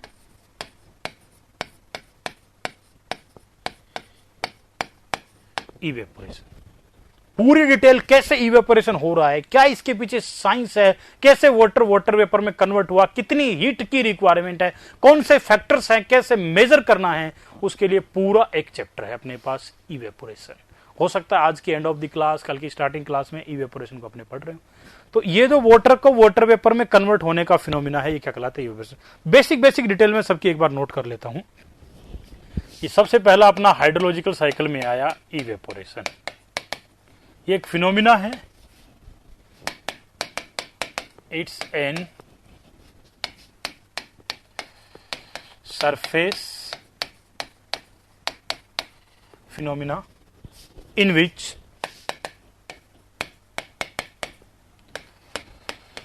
surface water convert into water vapor due to latent का मतलब होता है यहां पर गुप्त, latent heat। हाँ, साथ में लिखना नहीं है, 15 स्लाइड कंप्लीट होते ही मैं बोल दूंगा, अब आप नोट कर लो 1 बाय 1, कोई दिक्कत नहीं, एक दिन एक्स्ट्रा लग जाएगा, इसमें कोई डाउट समस्या नहीं है। अब देखिए, ये सनलाइट इसके ऊपर एक हीट प्रोवाइड कर रही है उस हीट की वजह से वाटर की जो टॉप सरफेस है वो एक गुप्त उष्मा को गेन कर रही है, एक लेटेंट हीट को गेन कर रही है। गुप्त उष्मा को गेन कर रही है, एक लेटेंट हीट को गेन कर रही है, जिस वजह से ये वाटर किस में कन्वर्ट हो रहा है, वाटर वेपर में। कुछ चीजें मैं अब लिखवाऊंगा नहीं क्योंकि चैप्टर में डिटेल से चलती रहेगी, सिर्फ समझा रहा हूं। ये जो अपनी वाटर वेपर है ये हवा से हल्की होती है। जलवाष्प जो है हवा से क्या होती है, हल्की होती है, इसीलिए हवा के साथ ये मूवेबल होती है। जहां भी हवा इसे ले जाना चाहेगी ये चली जाएगी, जहां भी हवा इसे ले जाना चाहिए ये चली जाएगी। यही है एक मानसून का अर्पित फिनोमिना। मोस्टली ये क्या अपना मानसून का बेसिक कंसेप्ट है। अभी एक चक्रवात आ रहा है, उस चक्रवात के साथ बरसात क्यों आएगी, क्योंकि उसके साथ समुद्र में उठने वाली वाटर वेपर जो है वो उसके साथ चल करके आएगी। वाटर वेपर जो उसके साथ क्या आएगी, चल करके आएगी। दूसरी बात ये हवा से हल्की है, इसका मतलब हवा के द्वारा एटमॉस्फेरिक प्रेशर के द्वारा कंप्रेसेबल भी तो है, एटमॉस्फेरिक प्रेशर के द्वारा कंप्रेसेबल भी है। इस बार अच्छी बात है ना कि तूफान राजस्थान में आ रहा है। यहां राजस्थान में नुकसान कम और फायदे ज्यादा होते हैं ना। अरे साइक्लोन क्या, नुकसान कम और फायदे क्या होते हैं, ज्यादा होते हैं। 2008 में बाड़मेर में बाढ़ आई और बाड़मेर की सूरत ही बदल गई। वहां वेल में पानी मिलने लग गया, लोग खेती करने लग गए। अरे ग्राउंड बाढ़ आई, पानी भरा रहा जमीन में, ग्राउंड वाटर टेबल में ऐड हो गया, आज बोरवेल से वापस निकाल के खेती कर रहे हैं। क्यों, यहां रन ऑफ तो मिलना नहीं है, सारा कहां जाना है, ग्राउंड वाटर में। रन ऑफ तो मिलना नहीं, सारा कहां जाना है, ग्राउंड वाटर में। उसी ग्राउंड वाटर को बाद में वापस यूटिलाइज करेंगे एग्रीकल्चर पर्पज के लिए। एग्रीकल्चर पर्पज के लिए क्या करेंगे, वापस से यूटिलाइज करने वाले हैं। क्यों, ये मारवाड़ी है, यहां कोई नुकसान होता ही नहीं है, सारा फायदा ही होता है। क्लियर है ना। यहां नुकसान शब्द डिक्शनरी में ही होता है, बाकी अपने घर पे नहीं होता। और दुनिया इसीलिए पूरी धरती का सबसे खुशहाल रेगिस्तान है ये। सबसे कम पानी की अवेलेबिलिटी के बाद सबसे खुशहाल रेगिस्तान है, सबसे ज्यादा पॉपुलेशन डेंसिटी वाला रेगिस्तान है। दुनिया का कोई रेगिस्तान नहीं है जहां इतनी पॉपुलेशन डेंसिटी और लोग इतने संपन्न हो, लोग इतने संपन्न हो। क्योंकि उन्होंने एक सिस्टम डेवलप किया और सिस्टम को फॉलो करते जा रहे हैं। सिस्टम को डेवलप किया और सिस्टम क्या करते जाते हैं, फॉलो करते जा रहे हैं। साइक्लोन में बरसात भी तो होगी ना, साइक्लोन में एक हेवी रेनफॉल भी तो होगा, जिससे अभी फसल की बुआई हो जाएगी। बहुत ज्यादा हो गया, बाढ़ आ गई तो ग्राउंड वाटर टेबल रिचार्ज हो जाएगा। ग्राउंड वाटर टेबल क्या हो जाएगा, रिचार्ज हो जाएगा। बॉम्बे में नुकसान है, क्योंकि बॉम्बे में नुकसान करेगा, नुकसान करते ही जो पानी है वापस समुद्र में बह करके चला जाएगा, बाद में उनको कोई फायदा नहीं, सिर्फ नुकसान ही नुकसान है। केरल में नुकसान है, नॉर्मल रेनफॉल वहां होती है, वो तो ओवर रेनफॉल होगी ना, वहां के लिए तो अतिवृष्टि होगी, अतिवृष्टि होगी ना, इसलिए वहां नुकसान है। यहां कोई ज्यादा नुकसान नहीं है, नुकसान भी है लेकिन ज्यादा फायदा है। यूपी में नुकसान है दोस्तों, क्योंकि यूपी में पानी की कमी नहीं है, ऑलरेडी वहां पर एलुवियल रिवर्स हैं, गंगा यमुना जैसी। नेक्स्ट बात करते हैं यहां पर। अब जो ये वाटर है, ये वाटर वेपर है, ये क्या है, कंप्रेसेबल है। चारों साइड से जब इसमें एटमॉस्फेरिक प्रेशर आकर के लगेगा तो ये कंप्रेस होगी। कंप्रेस होकर के जब ये डेंस हो जाएगी तो इसको नाम दे देंगे अपने क्लाउड। क्या नाम दे देंगे, अब क्लाउड। क्लाउड में भी तो वाटर वेपर है। अरे बिहार के साइक्लोन को तो कैसे भूला जा सकता है। 2 साल पहले पटना में साइक्लोन आया था, 7 दिन तक साइक्लोन स्टे किया था, ट्रॉपिकल साइक्लोन जिसको बोला था। कौन सा था वो, ट्रॉपिकल साइक्लोन। 6 या 7 दिन तक कंटिन्यू हेवी रेनफॉल हुई थी और मोस्टली पटना का पार्ट पानी में डूब गया था। और इसके साथ साथ सच्चाई भी सामने आ गई थी कि बिहार की राजधानी में वाटर ड्रेनेज का सिस्टम कैसा है। यस, आगे बढ़ते हैं। अब जो ये क्लाउड है अपने डेंस वाटर वेपर का, क्लाउड में भी तो वाटर वेपर है। क्लाउड में भी तो क्या है, वाटर वेपर है, और वो भी इसके साथ एयर के साथ रन कर सकता है। हो सकता है क्लाउड ओशियन से रन करके कहां आ गया, अपने पास ग्राउंड सरफेस पे आ गया है। और उसके साथ साथ ये बैलेंस किससे है भाई, इसमें जो वेट है वो एटमॉस्फेरिक प्रेशर से बैलेंस है। इसमें जो भी वेट है वो किसके द्वारा बैलेंस है, इसके ऊपर लगने वाले एटमॉस्फेरिक प्रेशर के द्वारा क्या है, बैलेंस है। तो अगर ये इसका वेट बढ़ जाए तो, और वाटर वेपर इसमें ऐड हो जाए तो, या एटमॉस्फेरिक प्रेशर कम हो जाए, दो चीजें मान लीजिए मैं बताता हूं कि इस एटमॉस्फेरिक प्रेशर की एक फिक्स वेट के, इस एटमॉस्फेरिक प्रेशर की एक फिक्स वेट के वाटर वेपर को ले जाने की कैपेसिटी है। ये प्रेशर कम हो गया तो वेट तो कम नहीं होगा, वेट तो उतना ही रहेगा। प्रेशर कम हो गया तो जो एक्स्ट्रा वेट है उसे बादल लेफ्ट कर देगा, या और वाटर वेपर जाकर के ऐड हो गई है, बैलेंस से ज्यादा वेट हो गया है, अनबैलेंस हो गया है, तो इसके क्लाउड अपने एक पार्ट को लेफ्ट कर देगा। क्लाउड क्या करेगा, अपने एक पार्ट को लेफ्ट कर देगा। इसे अपने एक चैप्टर की फॉर्म में पढ़ेंगे, precipitation PPT chapter number 2, evaporation chapter number 2।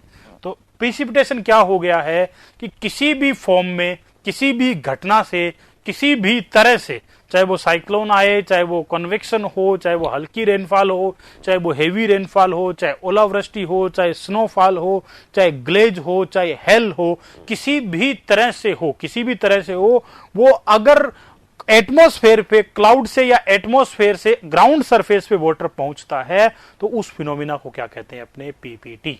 उस फिनोमिना को क्या कहते हैं पीपीटी। क्लाउड कैसे बना, वाटर वेपर एटमॉस्फेयर में गई, ये हल्की है, ये हल्की है तो हवा के ऊपर रहेगी, हवा के द्वारा कंप्रेसेबल रहेगी, हवा के द्वारा क्या रहेगी कंप्रेसेबल रहेगी। तो वो कंप्रेस होकर के जब डेंस हो जाएगी तो उस वाटर वेपर के डेंस नुमा जो फॉर्म है उसी को क्या बोल देंगे अपने क्लाउड कह देंगे। क्लाउड में भी वाटर नहीं होकर के क्या है वाटर वेपर। वाटर वेपर एक तरह की गैस है, वाटर वेपर क्या एक तरह की गैस है।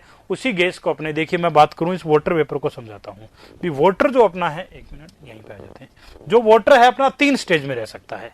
एक रह सकता है सॉलिड में, दूसरा आ सकता है किसमें लिक्विड में, और तीसरा किस में आ सकता है गैस में।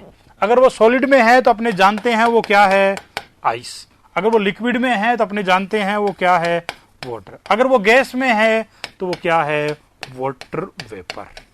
वाटर वेपर एक तरह की गैस है जो हवा से हल्की है और एटमॉस्फेयर के द्वारा कंप्रेसेबल है। अगर थोड़ा सा कंप्रेस ज्यादा हो जाएगा तो वापस वाटर में कन्वर्ट हो जाएगी, लाइट गैस है ये, क्या हो जाएगी वापस वाटर में। तो 2 चीजें यहां पर अपने को देखनी पड़ेगी।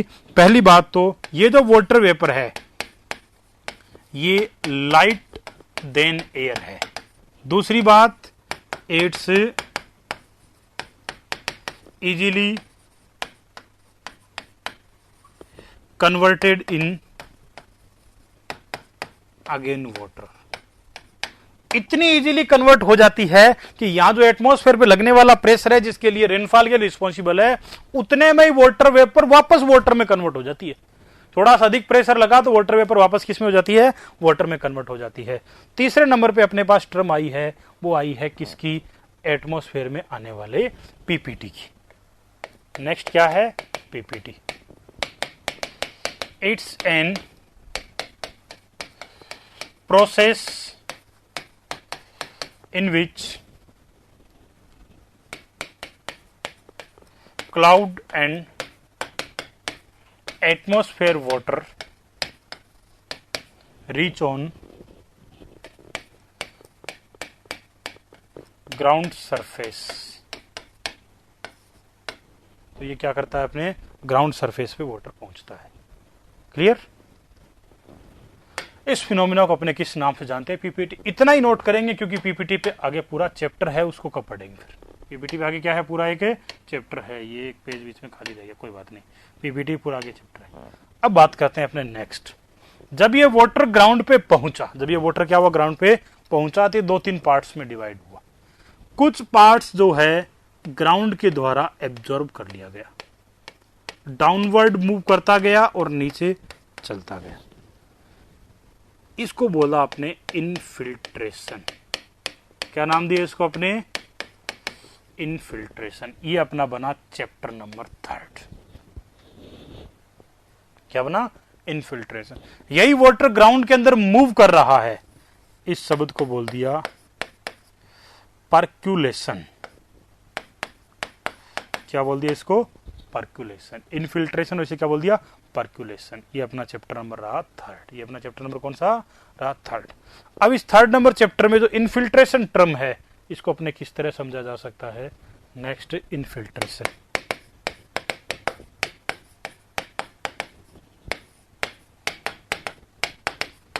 इन दिस प्रोसेस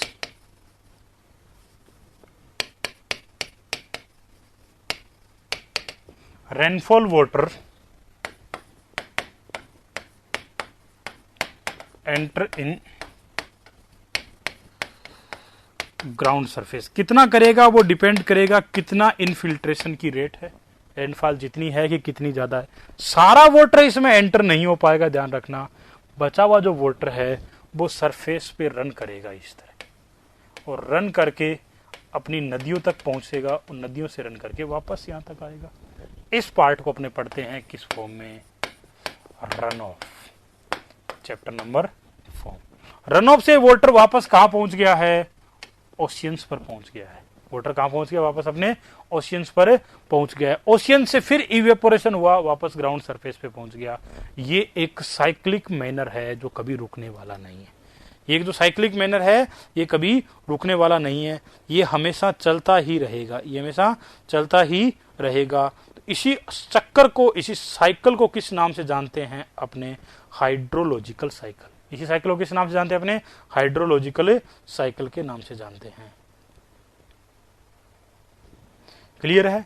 ये कहां से स्टार्ट हुआ इसके बारे में कोई कुछ नहीं कह सकता, कितना टाइम लगेगा इसके बारे में कुछ नहीं कह सकता। बस ये कह रहे हैं कि ये निरंतर चलता रहेगा, कभी भी ये रुकेगा नहीं। ये क्या होता रहेगा, निरंतर मूव करता रहेगा, निरंतर चलता रहेगा, कभी भी ये रुकेगा नहीं। इसी साइकिल को अपने पर्कुलेशन क्या है कि जमीन में एंटर होने के बाद जमीन में जो वाटर का मूवमेंट है ये पर्कुलेशन है। जमीन में जो वाटर है मूवमेंट है, ये क्या है, पर्कुलेशन है। धीरे धीरे जाकर के ये कहां ऐड हो जाता है, धीरे धीरे जाकर के ये ऐड हो जाता है ग्राउंड वाटर में। धीरे धीरे जाकर कहां ऐड हो जाता है, ग्राउंड वाटर में। मैं यदि देखूं हाइड्रोलॉजिकल साइकिल की एक डेफिनेशन की बात करूं कि होता क्या है hydrological cycle, it's an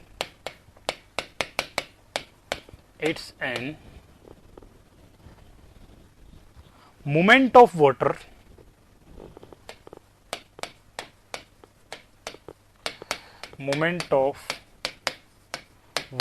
in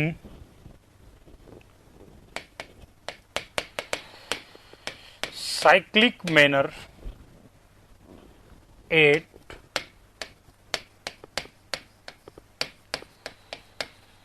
ground surface and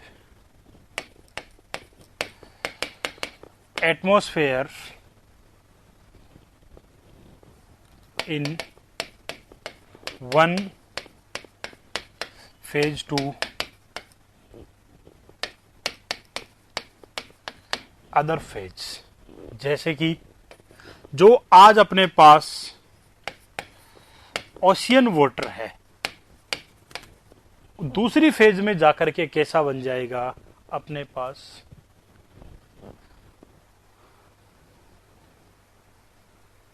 ये सब चीजें बाद में पढ़ेंगे ऋषिकेश। अभी एक बार हाइड्रोलॉजिकल साइकिल को देखो। आप किसी भी टर्म की डेप्थ में मत जाओ, डेप्थ में जाने के लिए पूरा चैप्टर है, इनफिल्ट्रेशन वाले चैप्टर में पर्कुलेशन की पूरी डिटेल है। उसके बाद ये कैसा बन जाएगा अपने पास, आज ये ओशियन वाटर था, थोड़े टाइम के बाद ये कैसा हो गया है, वाटर वेपर। क्या बन गया ये, वाटर वेपर। वाटर वेपर के बाद ये हो सकता है कि कुछ समय के बाद क्लाउड वाटर बन जाए। कुछ समय के बाद कैसा बन जाए, ये क्लाउड वाटर बन जाए, बादलों का। क्लाउड वाटर के बाद कुछ रेनफॉल वाटर में कन्वर्ट होगा। ये रेनफॉल वाटर से ये ग्राउंड वाटर में कन्वर्ट होगा, ग्राउंड सरफेस वाटर में मूव करेगा, और सरफेस वाटर में मूव करने के बाद फिर ये बनेगा रिवर वाटर। कैसा water, river water. River water से वापस कैसा होगा, ओशियन वाटर। ये एक cyclic movement, continuous, uncertain speed, uncertain system, uncertain startup, कुछ भी फिक्स नहीं है पर ये चल रहा है। इसी मूवमेंट को किस नाम से जानते हैं अपने, हाइड्रोलॉजिकल साइकिल। इसी मूवमेंट को किस नाम जानते हैं अपने, हाइड्रोलॉजिकल साइकिल।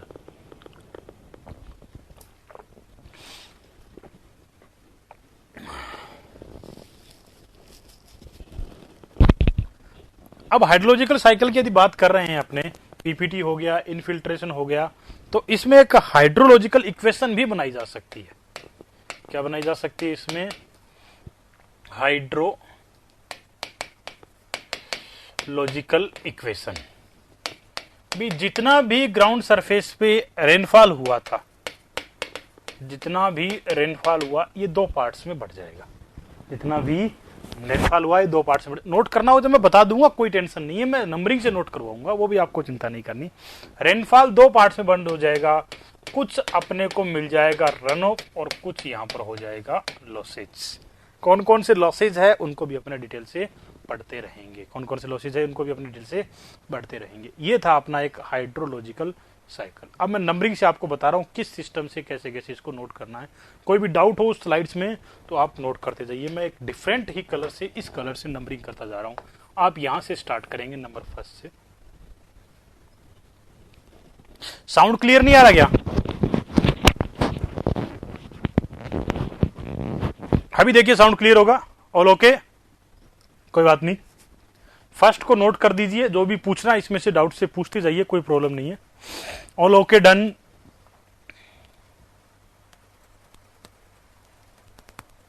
हाँ देखो, पीपीटी के रीजन अभी नहीं देखने वाले हैं, अभी सिर्फ इंट्रोडक्शन देखने वाले हैं। पीपीटी के चैप्टर में देखेंगे, क्योंकि पीपीटी के आगे चल के अपने कुछ टाइप्स बना देंगे। Cyclonic PPT, anti cyclonic PPT, tropical cyclonic PPT, warm frontal PPT, cold frontal PPT, due to turbulence ascent PPT, convection PPT. सबके अपने अपने क्लाइमेट रीजन है, सबके अपने अपने क्या है, क्लाइमेट रीजन है। सेकंड नंबर पे आप लोग इसे नोट करेंगे, नोट करने वाले नोट करेंगे, स्क्रीनशॉट वाले स्क्रीनशॉट कवर करेंगे।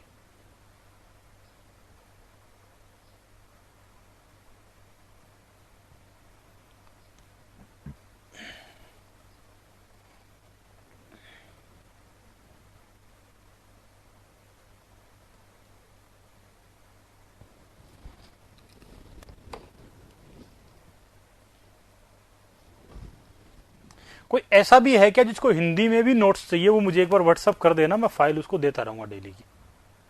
Noted noted. हिमांशु विजय, कोई बात नहीं, ओके। विपिन ने नोट कर लिया। ये एड अपने किया नहीं है, ये नेचुरली एड हो रहा है। ग्लोबल वार्मिंग की वजह से ग्लेशियर पिघल रहे हैं, पिघल के आकर के सी वाटर में एड हो रहे हैं। डन। थर्ड नंबर पे आप लोग इसे नोट करेंगे,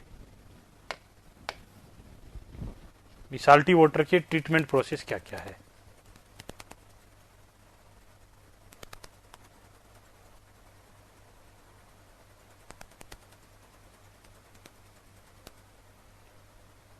मिल जाएंगे, कोई प्रॉब्लम नहीं है। मुझे एक बार व्हाट्सएप पे कांटेक्ट करना, क्योंकि क्लास के कमेंट्स क्या बहुत सारे मल्टीपल कमेंट की वजह से भूल जाता हूं मैं।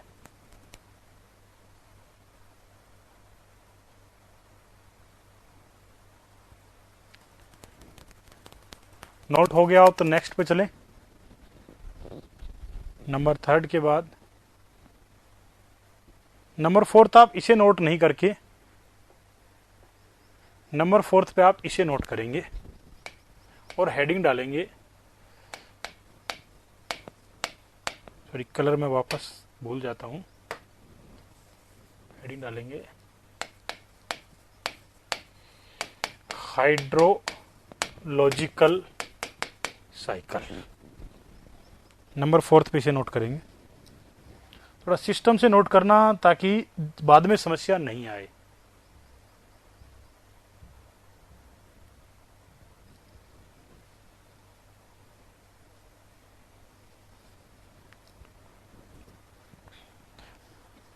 नंबर मिल जाएंगे, एंड ऑफ द क्लास में दे दूंगा मैं। डन हो गया है, नंबर फोर्थ हो गया डन। तो आप नंबर फिफ्थ पे फिर इस डायग्राम को बनाएंगे। वापस कलर प्रॉब्लम। नंबर फिफ्थ पे आप इसको बनाएंगे साइकिल को। अभी तक एग्जाम का कुछ नहीं पढ़ा है दोस्तों, ध्यान रखना। अभी सिर्फ अपने एक प्लेटफॉर्म बना रहे हैं जिससे आगे पढ़ सकें अपने। बैक स्लाइड नंबर 4 तो ये थी ना, नोट करो आराम से।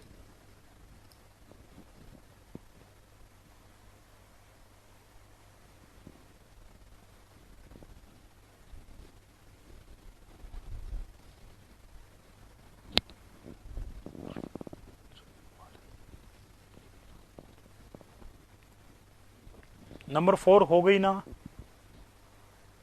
आराम से लिखो नंबर 4 को, कोई प्रॉब्लम नहीं। आज सिर्फ अपने स्टैंड बना रहे हैं कि कौन कौन से टॉपिक अपने कैसे कैसे पढ़ने हैं। कल एग्जाम के कंटेंट की बातें शुरू हो जाएगी आराम से।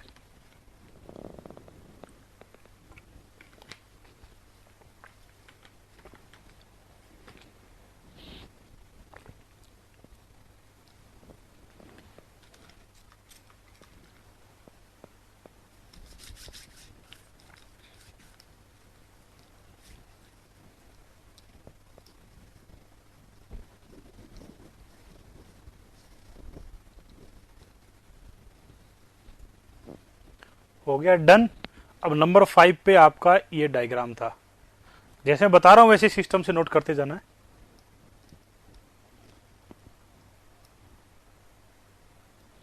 नहीं हुआ था क्या? एक मिनट रुको, नंबर 4 पे वापस आ जाता हूं, बता देना जब हो जाए, जब एक बार के लिए। नंबर 4 अपना ये रहा, कोई बात नहीं। दिलीप नहीं कर पाए थे। दिलीप मैं आपका वेट कर रहा हूं, कमेंट्स कीजिए आप कर पाए या नोट नहीं कर पाए। Dilip please. Done done done done done. अब नंबर 5, अब नंबर 5 पे आ जाता हूं भाई। कोई अब रह गया तो क्या कर सकते हैं। नंबर 5,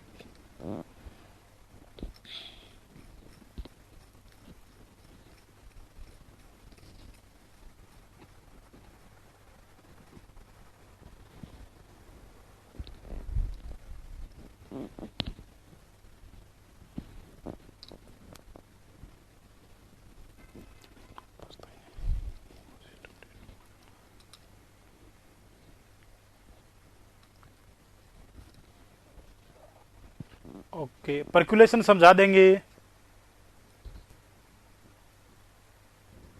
नंबर 5 के बाद नेक्स्ट आ जाइए नंबर 6 पे।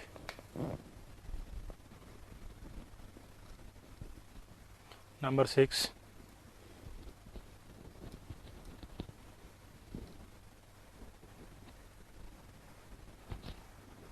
ये स्क्रीनशॉट वाली ज्यादा बैड हैबिट मत डालो। ये तो सिर्फ अपने पास जिस दिन टाइम नहीं हो, मजबूरी हो, उसी दिन स्क्रीनशॉट लेंगे। साथ साथ क्लास में पढ़ा करो, नोट किया करो। 5 नंबर चाहिए क्या? 5 नंबर तो ये रही, कोई बात नहीं। स्क्रीनशॉट जर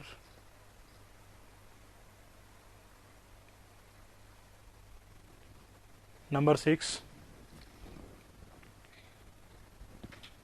6 नंबर,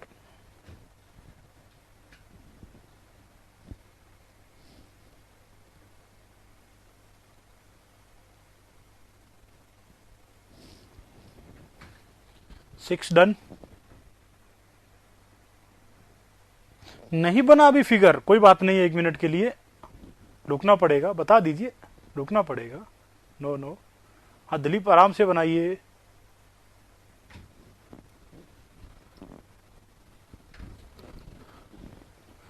नीतू भागवत मैडम, दिलीप, आप लोग इस पर ड्राइंग पे मत जाइए ज्यादा। इसमें ड्राइंग अपना सब्जेक्ट नहीं है, हाइड्रोलॉजी पढ़ना है अपने को।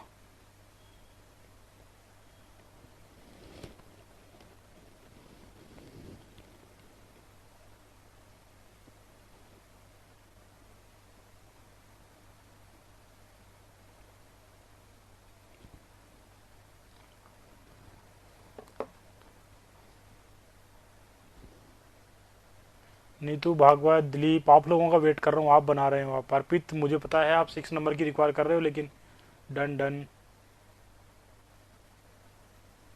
प्रेजेंट टाइम में बॉम्बे से मेजर कर रहे हैं, अपने से 0 मानते हैं मेन सी लेवल को। मेन सी लेवल को 0 मानते हैं, जो हमेशा इंक्रीज हो रहा है।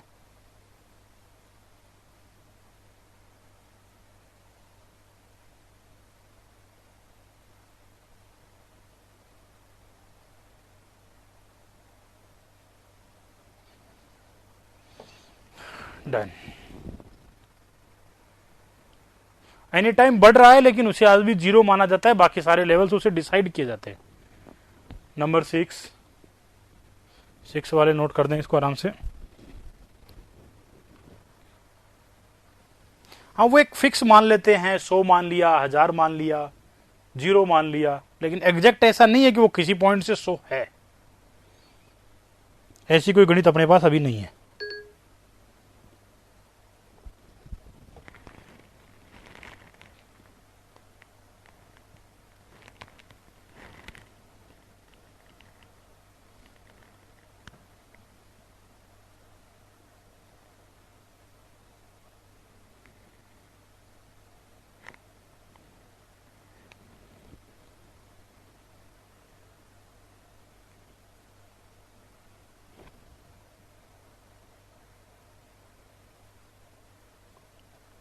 लेटेंट हीट मतलब गुप्त उष्मा। क्यों टेंशन लेते हो, इवेपोरेशन चैप्टर आएगा।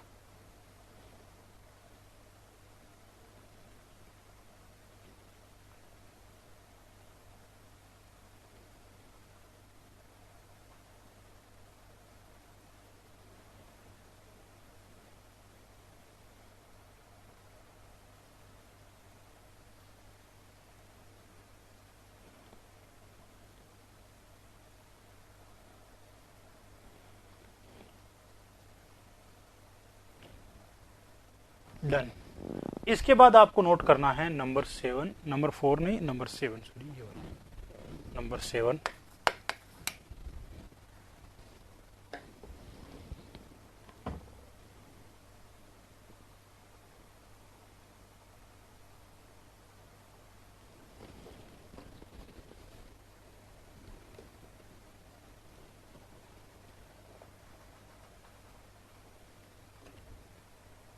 नोटेड। कुलदीप कुमार इतना परेशान हो रहे हो क्या? 7 नंबर ये रहा, 7 नंबर ये रहा।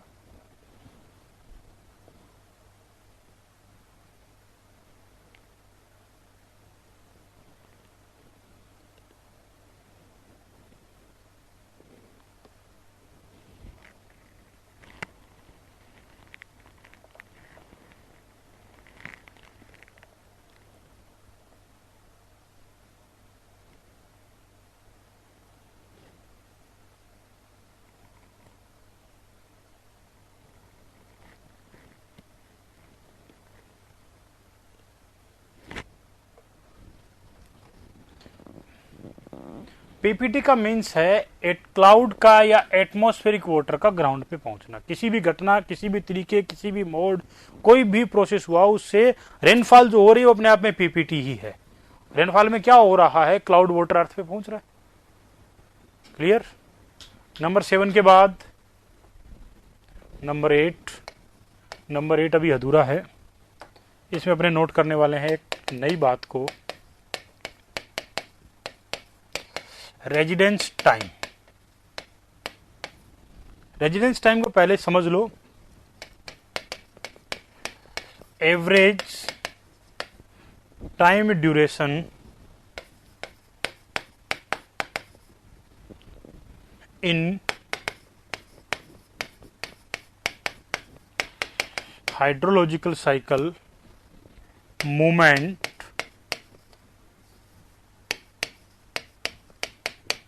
in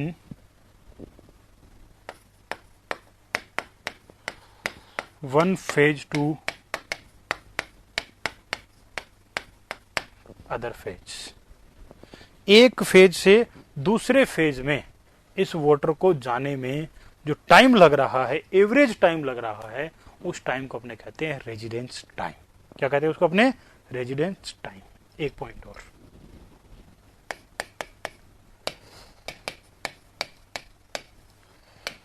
average height of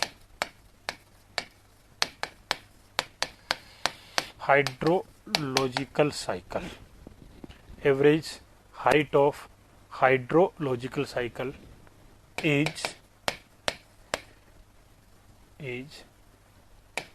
14 kilometre about ground surface. इतनी हाइट तक के वाटर के मूवमेंट की स्टडी अपने करते हैं, इससे आगे की स्टडी अपने नहीं करते। And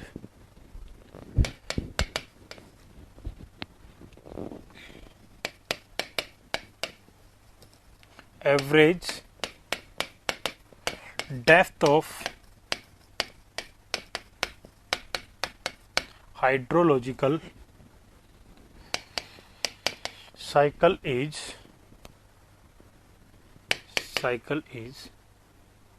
1 kilometer in earth crest.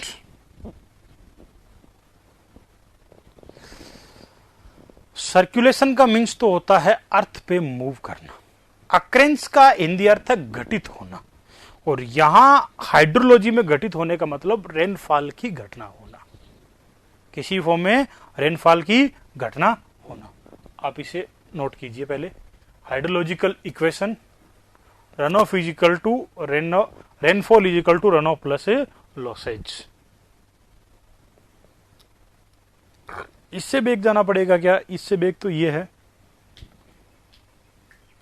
और इससे आगे ये है। 8 नंबर नोट करो साथ का साथ। कल थोड़ी समस्या से निजात मिल जाएगी, अपने दूसरे बोर्ड पे करेंगे क्लास को।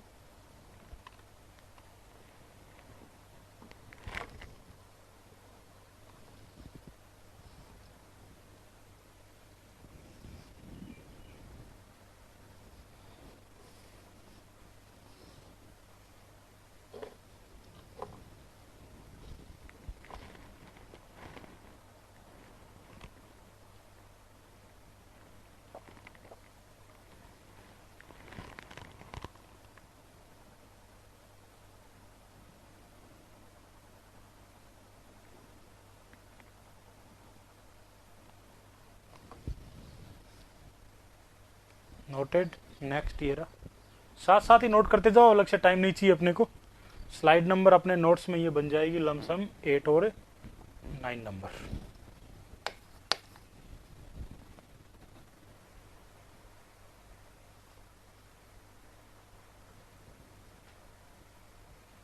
MOMENT मूवमेंट होगा ना। फेज का यहां अर्थ है कि आज वाटर अपना ओशियन वाटर है, ओशियन वाटर से कल क्लाउड वाटर होगा, तो ओशियन एक अलग फेज है, क्लाउड एक अलग फेज है। फिर रेनफॉल वाटर वो एक अपनी अलग फेज है, उसके बाद ग्राउंड वाटर अपनी अलग फेज है, रिवर वाटर अपनी अलग फेज है। यहां है फेज का मीन्स ये मूवमेंट होगा, मूवमेंट नहीं होगा, मूवमेंट। कहां चला गया?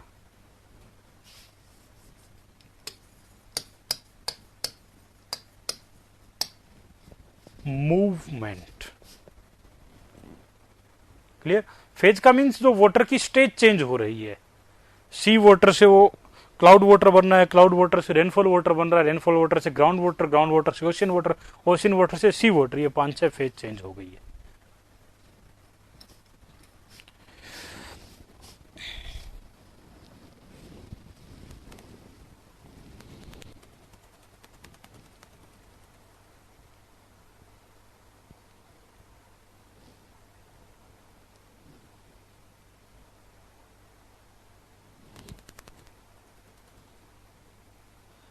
क्लियर?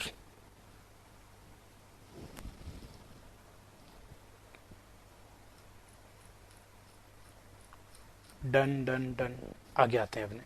अब देखिए कि इस स्लाइड को देखिए, ये बात अपने डायग्राम तो बना लिया एक हाइड्रोलॉजिकल साइकिल का, एक तरीके से मैंने पूरे अर्थ की बात कर दी, एक साथ कैसी कर दी? पूरे अर्थ की बात कर दी।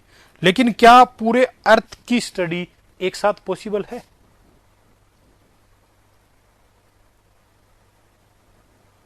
अलग से टाइम की कोई रिक्वायर्ड नहीं है। क्या इसमें पूरे अर्थ की स्टडी, पूरे अर्थ का एक हाइड्रोलॉजिकल साइकिल बनाना पॉसिबल है क्या? पूरे अर्थ का एक साथ हाइड्रोलॉजिकल साइकिल बनाना पॉसिबल है क्या? नहीं है। तो इसका मतलब अपने को इसे कुछ पार्ट्स में स्टडी करनी होगी। अपने को क्या करना होगा? उसके कुछ पार्ट्स में स्टडी करनी होगी। इसी पार्ट्स को अपने आगे चल के पढ़ने वाले हैं नेक्स्ट नंबर स्लाइड में। Catchment area.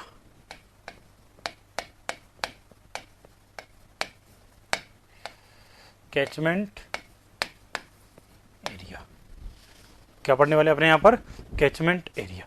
कैचमेंट एरिया को हिंदी में कहेंगे अपने अपवाह क्षेत्र। Catchment area. कैचमेंट एरिया का 12 नंबर स्लाइड समझ में नहीं है। 12 नंबर स्लाइड में यह कहा है कि मान लीजिए ये अपना ग्राउंड लेवल है, तो ग्राउंड लेवल से कितने हाइट तक हाइड्रोलॉजी की एनालिसिस का क्राइटेरिया रखें, कितनी हाइट तक हाइड्रोलॉजी की एनालिसिस का क्राइटेरिया रखें? तो वो कह रहा है कि टोटल अपने को ग्राउंड में 14 किलोमीटर तक की ऊपर की एटमॉस्फेरिक जो वाटर है उसकी स्टडी करनी है। ग्राउंड में नीचे अपने को 1 किलोमीटर की रेडियस की स्टडी करनी है। सॉरी 14-15 अप्रोक्सीमेट है, ये कोई दिक्कत नहीं है, इसमें कोई वैल्यू नहीं। ये 15 किलोमीटर के रेडियस में ये होगी। ये 15 किलोमीटर की जो रेडियस है ये अप्रोक्सीमेट वैल्यू है दोस्त, हर बुक में अलग अलग मिलेगी। आप चाहो तो इसे 15 कर सकते हो, इसे भी 15 कर सकते हो, कोई प्रॉब्लम नहीं है। अबाउट 15-16 किलोमीटर की जो अपनी रेडियस है उसकी स्टडी करते होते हैं। 10 किलोमीटर के बाद अपने को एटमॉस्फेयर में किसी तरह के वाटर की कोई चांसेस ज्यादा नहीं मिलते हैं। सेकेंडरी यदि अपने बात करें तो टोटल ये मान लो कि 16 के ग्राउंड में 1 किलोमीटर पॉसिबल, हाँ 1000 मीटर तक तो होता है ना। अपने गांव में ट्यूबवेल ही लगे पड़े हैं 600-600 फीट के नीचे, तो 200-200 मीटर नीचे, तो 200-300 मीटर तक के तो गांव में बोरवेलिंग ही मिल जाती है। पूछिए उन जैसलमेर बाड़मेर वालों से, शेखावटी एरिया वालों से, उनके खेतों में लगी हुई ट्यूबवेल 700 फीट तक जा रही है कि नहीं जा रही है? 700 फीट मतलब 250 मीटर तो ट्यूबवेल ही जा रही है। तो जो अपनी साइंटिफिक स्टडी है वो तो 1000 मीटर तक बहुत इजीली पॉसिबल है, बहुत इजीली पॉसिबल है। मंगला तेल क्षेत्र में जाइए, वहां पर कितने गहरे गहरे कुएं बने हुए पेट्रोल डीजल के, इजीली पॉसिबल है, इसमें कोई समस्या है ही नहीं। नेक्स्ट बात करें कैचमेंट एरिया का मीन्स क्या है। कैचमेंट एरिया का मीन्स है यहां पर है क्या, 1000 फीट नहीं दोस्त, 1000 मीटर होगा, 1 किलोमीटर हो गया, तो लमसम 3000 फीट तक नीचे की बात कर रहा है ये दिनेश मीणा। अब बात करें अपने हाइड्रोलॉजिकल साइकिल या कैचमेंट एरिया क्या होता है। पूरी धरती का एक साथ एनालिसिस करना पॉसिबल नहीं है, इसलिए अपने इसको छोटे छोटे कैचमेंट एरिया में डिवाइड कर देते हैं। कैचमेंट एरिया का छोटा सा अर्थ एक अपने घर में लगे वॉश बेसिन के सिंक से ही समझ लीजिए। ये मान लीजिए घर में लगी हुई एक वॉश बेसिन है, घर में लगी हुई एक वॉश बेसिन की क्या है, सिंक लगी हुई है। इस वॉश बेसिन की सिंक के नीचे एक पाइप लगी हुई है। अब इस वॉश बेसिन में अपने जब भी पानी गिरेगा, कोई भी कहीं से आकर के वाटर जब इस वॉश बेसिन में गिरने वाला है, कहीं का भी वाटर जब इस वॉश बेसिन में आकर के गिरेगा तो ये इसकी बाउंड्री से बाहर नहीं जाएगा। वॉश बेसिन की जो बाउंड्री है उससे बाहर नहीं जाएगा ना, सिंक की जो बाउंड्री है उससे क्या नहीं जाएगा, बाहर नहीं जाएगा। सारा वाटर कलेक्ट होगा और एक पाइप में क्या करता जाएगा, फ्लो करता जाएगा। क्या ऐसी चीज ग्राउंड पे कहीं पॉसिबल है क्या? थोड़ा बड़ा एरिया आते हैं, घर की टॉप रूफ, टॉप रूफ में गिरने वाला जो पानी है वो क्या इससे बाहर निकलेगा? नहीं निकलेगा। वो रेन वाटर पाइप से क्या होगा, नीचे की तरफ रन करवाएगा। उससे थोड़े से बड़े कैचमेंट एरिया की तरफ जाते हैं। अब जो इसके वॉश बेसिन के टॉप की जो सरफेस है, इसका जो एरिया है वो कवर्ड एरिया है, वो इसका क्या कहलाएगा, एक तरीके से कैचमेंट एरिया। घर की जो टॉप रूफ है, टॉप रूफ का जो एरिया वो क्या कहलाएगा, कैचमेंट एरिया, क्योंकि उसकी बाउंड्री फिक्स हो गई। बाउंड्री के अंदर गिरने वाला जितना भी वाटर है वो सारा एक पॉइंट से आउटलेट पे मिलेगा। उससे बड़ा कैचमेंट एरिया देखना है तो आ जाइए अपने घर के प्लॉट पे। पूरे प्लॉट का वाटर हाउस ड्रेन के माध्यम से बाहर निकलता है। उससे बड़ा चाहिए तो कॉलोनी, उससे बड़ा चाहिए तो क्या हो सकता है, सिटी। इसका मतलब क्या हो गया कि कोई ऐसा इनक्लोज बंद एरिया जिसके अंदर होने वाला रेनफॉल जो है किसी एक पॉइंट से आउटलेट करे, किसी एक पॉइंट से क्या करे, आउटलेट करे, वो क्या कहलाता है, अपना कैचमेंट एरिया। सभी नदियों के अपने कैचमेंट एरिया है, सभी नदियों के अपने कैचमेंट एरिया है ना। जैसे मान लीजिए कि आपके टोंक वाले एरिया में जो नदी बह रही है कौन सी है, बनास रिवर, तो इस बनास रिवर का अपना एक कैचमेंट एरिया है। इस कैचमेंट एरिया के अंदर कहीं भी रेनफॉल हो, सारा वाटर कहां रन कर जाता है, बनास के अंदर आ जाता है। इसका मतलब कोई भी नेचुरल ड्रेन है उसका अपना एक वेल डिफाइंड कैचमेंट एरिया होगा। बनास नदी में कितना वाटर आएगा वो बनास पे डिपेंड नहीं करेगा, उसके कैचमेंट एरिया पर डिपेंड करेगा। बनास पे डिपेंड नहीं करेगा, किस पे डिपेंड करेगा, उसके कैचमेंट एरिया पर डिपेंड करेगा। तो कैचमेंट एरिया की छोटी सी डेफिनेशन क्या नोट की जा सकती है, catchment area is an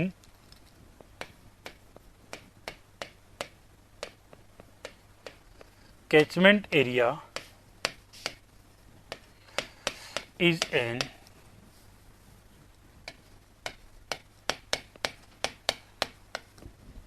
draining area.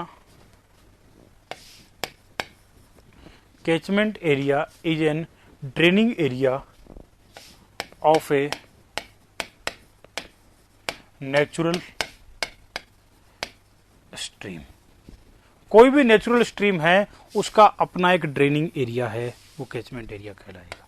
ये मान लीजिए कि नेचुरल स्ट्रीम है तो ये इसका कैचमेंट एरिया होगा। अब कैचमेंट एरिया की जो बाउंड्री है इसके अंदर और बाहर, इस पॉइंट मैंने 3 पॉइंट से समझता हूं इसको, point number A, point number B, point number C. A B C तीनों में एलिवेशन किसका हाई होगा, ए बी और सी में बी पॉइंट का हाई होगा, तभी तो एक वाटर बाउंड्री बना रही है ना।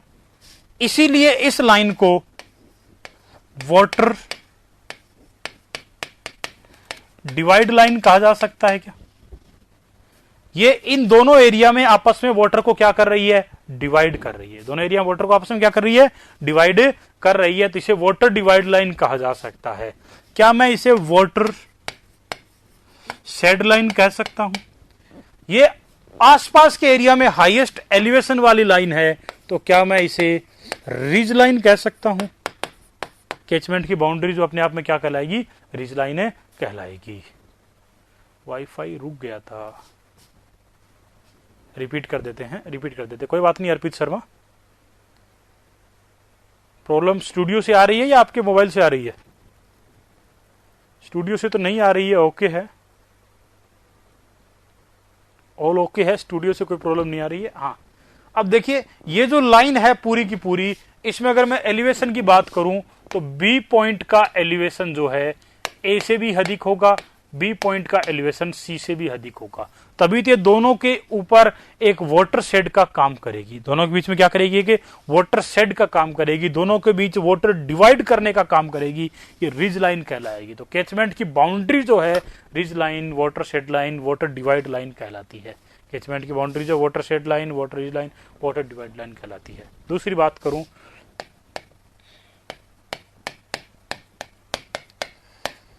characteristics of natural stream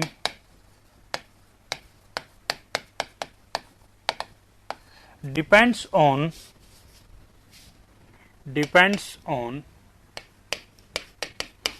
catchment area।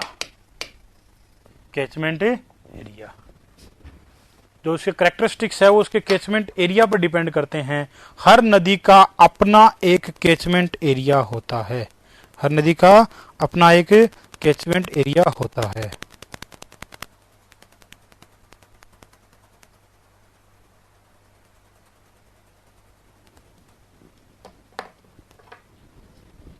Clear?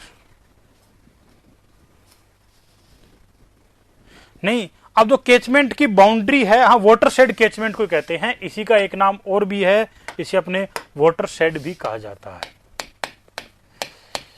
Water shade भी कहा जाता है। इसे बेसिन एरिया भी कहते हैं, नदियों का बेसिन एरिया भी इसको कहा जाता है, नदियों का बेसिन एरिया भी इसे कहा जा सकता है। 1.4 में कहा गया है कि जो नदी के कैरेक्टरिस्टिक्स है वो कैचमेंट एरिया पर डिपेंड करते हैं। गंगा नदी में कितना पानी आएगा गंगा नदी नहीं डिसाइड करेगी, ये डिसाइड करेगा गंगा नदी का बना हुआ कैचमेंट गंगोत्री का एरिया। गंगोत्री में जो उसका कैचमेंट एरिया है वो डिसाइड करेगा। यमुना में कितना पानी आएगा, यमुना का कैचमेंट एरिया डिसाइड करेगा। बनास में कितना पानी आएगा, बनास का कैचमेंट एरिया डिसाइड करेगा। चंबल में कितना आएगा, चंबल का कैचमेंट एरिया डिसाइड करेगा। कैचमेंट एरिया के कैरेक्टरिस्टिक्स पर इसके कैरेक्टरिस्टिक्स डिपेंड करते हैं। हो सकता है कि एक बड़ा कैचमेंट एरिया छोटे छोटे कैचमेंट एरिया से मिलकर के बना हो। जैसे मान लीजिए कि ये एक बहुत बड़ा कैचमेंट एरिया है जिसमें से एक नदी निकल रही है, ऐसे जिसमें से एक नेचुरल स्ट्रीम निकल रहा है। हो सकता है इसमें ही एक कोई छोटा कैचमेंट एरिया डिवाइडेड हो जिसमें से एक नदी आकर के इसमें ऐड हो रही हो, जिसमें से आकर एक नदी इसमें क्या हो रही हो, ऐड हो रही हो। तो एक बड़ा कैचमेंट एरिया छोटे छोटे कैचमेंट एरिया से मिलकर के बना होता है। हो सकता है गंगोत्री में बहुत सारी छोटी छोटी नदियां आकर के गंगा का निर्माण कर रही है ना। कल परसों उसमें एक वो हिमालय का लैंडस्लाइडिंग भी हुई थी ना आइस की, जिससे काफी सारा नुकसान हुआ था। वो एक गंगा की सहायक नदी तो थी, अब उस नदी का अपना एक कैचमेंट है, सारी नदियों का मिलाकर के पूरा बड़ा एक गंगा का कैचमेंट बन जाता है। इसका मतलब अपने को जो एनालिसिस करनी है वो catchment area bye catchment area करनी है। जिस भी नेचुरल स्ट्रीम की अपने को एनालिसिस करनी है हाइड्रोलॉजी में भी, अपने को गंगा नदी में कितना डिस्चार्ज आएगा, गंगा में फ्लड आएगा कि नहीं आएगा, गंगा में किस टाइम कितना डिस्चार्ज होगा, क्या लेवल रहेगा, ये सारी स्टडी करनी है तो गंगा नदी के कैचमेंट में जाकर के करनी होगी। गंगा नदी इसके बारे में कोई डिटेल नहीं दी, कहां करनी है, गंगा नदी के कैचमेंट में क्या कैरेक्टरिस्टिक्स है, कितना रेनफॉल हो रहा है, कितनी बर्फ पिघल रही है, कौन कौन सी नदियां आकर के मिल रही है, कहां कहां डैम बना करके छोटे छोटे स्टोरेज बनाए जा सकते हैं, कहां के स्टोरेज अपने लिए ज्यादा इफेक्टिव और कम कॉस्ट के होंगे, वो सारी एनालिसिस कैचमेंट पर ही डिपेंड करती है। तो ये था अपना एक कैचमेंट एरिया का छोटा सा पार्ट, ये था कैचमेंट एरिया का छोटा सा पार्ट। इसे नोट कर लो एक बार। यहां तक कोई डाउट्स है तो देखो, समझो, एक बार पूछो।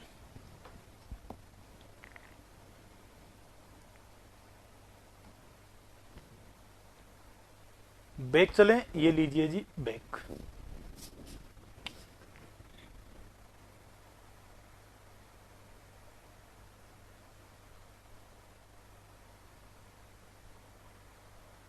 ओके, हाँ हाइड्रोलॉजिकल साइकिल कंप्लीट हो जाता है यहां पर कैचमेंट एरिया तक।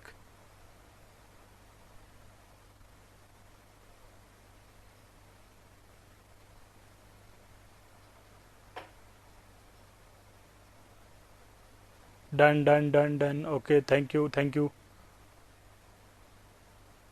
ओके।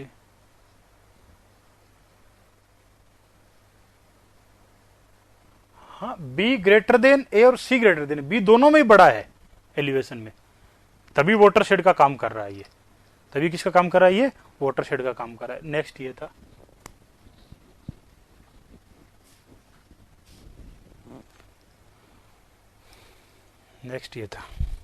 ये था अपना जनरल हाइड्रोलॉजी का introduction and hydrological cycle. Introduction है ना हाइड्रोलॉजिकल साइकिल। अब एक एक चैप्टर को डेप्थ की तरफ बढ़ेंगे अपने। सबसे पहले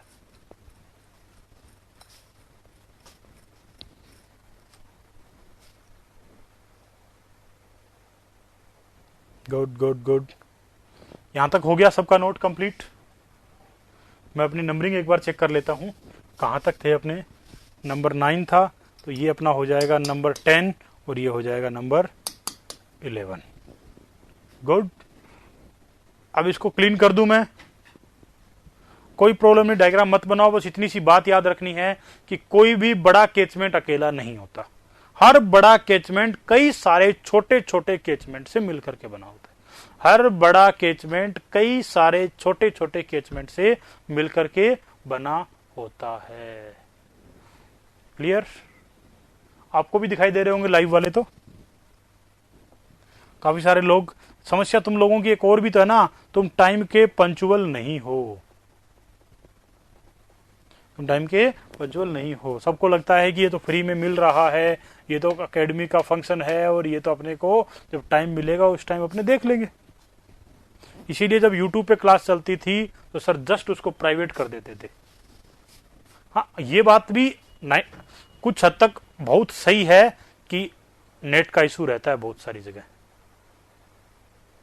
हाँ श्रीवास्तव जी, आपका डाउट मैं पढ़ नहीं पाया हूं, पढ़ता तो श्योर क्लियर करता। बताइए मुझे एक बार वापस रिपीट कीजिए। फ्री इन दी सेंस है कि आप फ्री हो, 24 घंटे कभी भी लगा सकते हो, टाइम बाउंडेड नहीं हो, टाइम है बाउंडेड नहीं हो।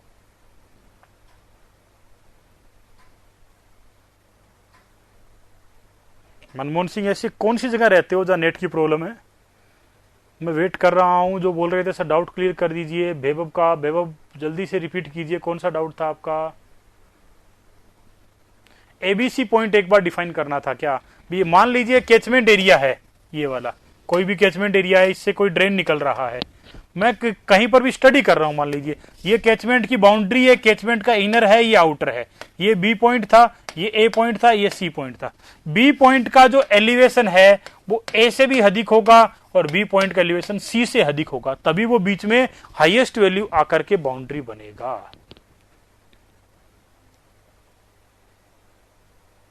क्लियर? ये आकर के क्या बनेगा? बाउंड्री बनेगा। और आजकल तो भूटान के गांव में भी नेट है, आप तो इंडिया के गांव में रह रहे हो। क्लियर? अब आते हैं अपने एक नए चैप्टर, एक नई शुरुआत और एग्जाम के पॉइंट पर आते हैं। बेसिक इंट्रोडक्शन से बाहर निकलते हैं। क्लियर? तो एग्जाम के पॉइंट पर आते हैं और चैप्टर नंबर 2 को शुरू करते हैं। अब आप लोग थोड़ा सा सीरियस हो जाइए, मजाक से बाहर निकल जाइए। इवेपोरेशन,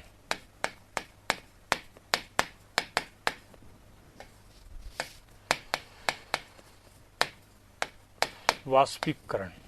नोट्स का स्लाइड नंबर 13। नोट्स का स्लाइड नंबर 13 होता क्या है? हाँ, फर्स्ट में कुछ नहीं था, इंट्रोडक्शन था, फिनिश हो गया है। फर्स्ट की तो सारी डिटेल सारे चैप्टर्स में चलती जाएगी ना।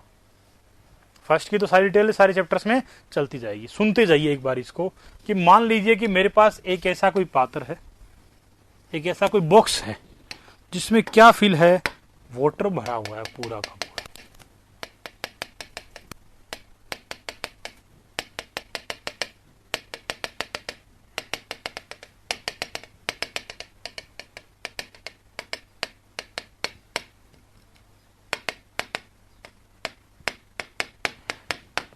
ऐसे वाटर फिल है पूरे के पूरे में। हाँ, चैप्टर फर्स्ट अर्पित कुछ भी नहीं था, इंट्रोडक्शन था। यहां से एग्जाम की कहानी अपनी चैप्टर 2 से स्टार्ट होती है। सबसे बड़ा पीपीटी चैप्टर है, ध्यान रखना। उससे बड़ा रन ऑफ और हाइड्रोग्राफ है, 2 चैप्टर बड़े। इवेपोरेशन। अब जब मैं यहां से हीट मिलेगी, वापस पहले चैप्टर वाली सारी बातें यहां आती रहेगी। कोई भी सनलाइट वगैरह से हीट मिलेगी तो जो टॉप सरफेस का वाटर है वो थोड़ा सा क्या होगा? वार्म होगा। टॉप सरफेस का वाटर है वो क्या करेगा? गेन करेगा, लेटेंट हीट गेन करेगा। वाटर का एक नेचर है कि जब वो सॉलिड था, सॉलिड से जब उसने थोड़ी सी मैंने क्या दी, उसको हीट दी, तो क्या बन गया? वो लिक्विड। और लिक्विड में जब उसे हीट दी तो क्या बन गया? वो गैस। ये बात अपने भी देख ही रुके हैं कि सॉलिड का मतलब वो किस फॉर्म में है, आइस की फॉर्म में। लिक्विड का मीन्स वो किस फॉर्म में है, वाटर की फॉर्म में। और गैस का मीन्स वो किस फॉर्म में है, वाटर वेपर की फॉर्म में। इसका मतलब ये टॉप फॉर्म का वाटर थोड़ा वार्म हो रहा है, ये लेटेंट हीट को जो गेन कर रहा है, ये हायर चांसेज है किस में कन्वर्ट होने के, वाटर से वाटर वेपर में कन्वर्ट होने की। इसका मतलब यहां जो वाटर मेरे पास प्रेजेंट था, ये वाटर टॉप का जो वाटर है, ये पार्टिकल है ये वाला, ये कहां कन्वर्ट हो जाएगा, अब एक वाटर वेपर में कन्वर्ट हो जाएगा। तो एक बात तो यहां से ये समझ में आई कि सबसे पहले सरफेस, टॉप सरफेस का वाटर ही इवेपोरेटेड होगा ना, तो कह सकता हूं कि evaporation is an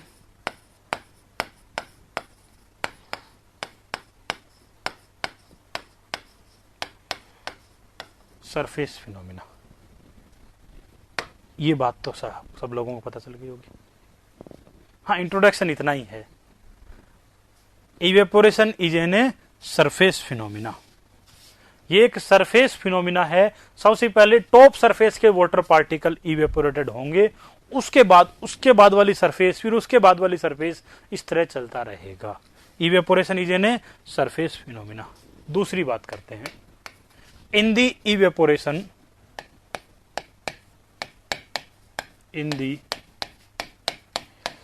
evaporation process,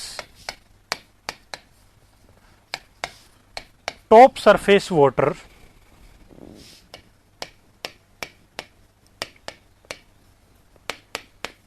gain latent heat and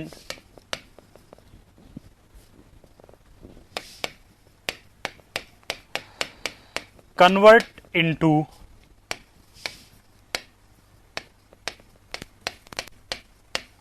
water vapour. इसमें क्या होता है कि टॉप सरफेस का वाटर जो है लेटेंट हीट को गेन करता है, और लेटेंट हीट को गेन करके किस में कन्वर्ट हो जाता है, वाटर वेपर में कन्वर्ट हो जाता है। किस में कन्वर्ट हो जाता है, वाटर वेपर में कन्वर्ट हो जाता है। जैसा कि अपने सिंबॉलिक डायग्राम से अपने इसको समझा है कि टॉप सरफेस का वाटर वार्म होगा, लेटेंट हीट को गेन करेगा, लिक्विड जब भी हीट को गेन करती है किस में कन्वर्ट हो जाती है, वाटर वेपर में। इस फिनोमिना को एक टर्म में कहें तो क्या कहेंगे, इवेपोरेशन। और ये अपने आप में क्या है, एक वाटर का सरफेस फिनोमिना है। सबसे पहले टॉप सरफेस का वाटर ही इवेपोरेटेड होगा, फिर उसके जस्ट नीचे वाली सरफेस का वाटर इवेपोरेटेड होगा, फिर उसके जस्ट नीचे वाली सरफेस। इस तरह एक निरंतर क्रम में इवेपोरेशन चलता रहता है।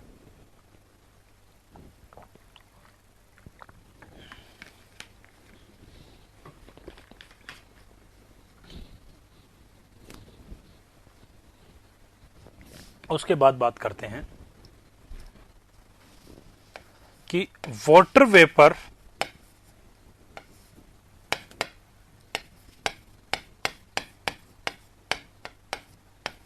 is an gas that's light than air। ये बात आपने लिख भी चुके हैं। and easily converted into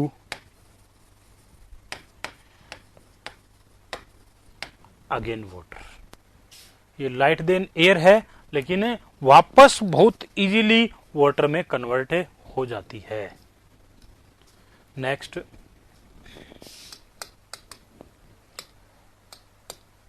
1 gram water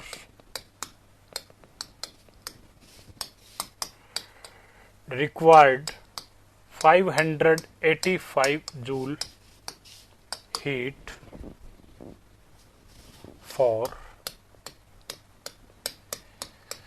evaporation process. यदि 1 ग्राम वाटर का इवेपोरेशन प्रोसेस कंप्लीट होना है, यदि 1 ग्राम वाटर का क्या होना है, इवेपोरेशन वाटर कंप्लीट होना है, तो उसको चाहिए 585 जूल हीट। यदि 1 ग्राम वाटर को 585 जूल हीट मिल गई है तो किस में कन्वर्ट हो जाएगा, वाटर से वाटर वेपर में कन्वर्ट होने लग जाएगा।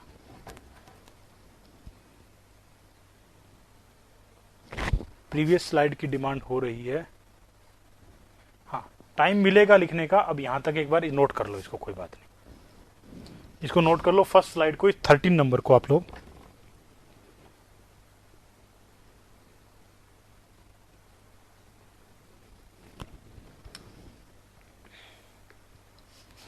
लास्ट लाइन ये है कि 1 ग्राम वाटर को वाटर वेपर में कन्वर्ट होने के लिए 585 जूल हीट चाहिए। 1 ग्राम वाटर को वाटर, हां इस स्लाइड की लास्ट लाइन है, evaporation is an surface phenomena. Evaporation is an surface phenomena. ये एक सरफेस पर होने वाली घटना है, वाटर सरफेस पर होने वाली घटना है। Evaporation is an surface phenomena.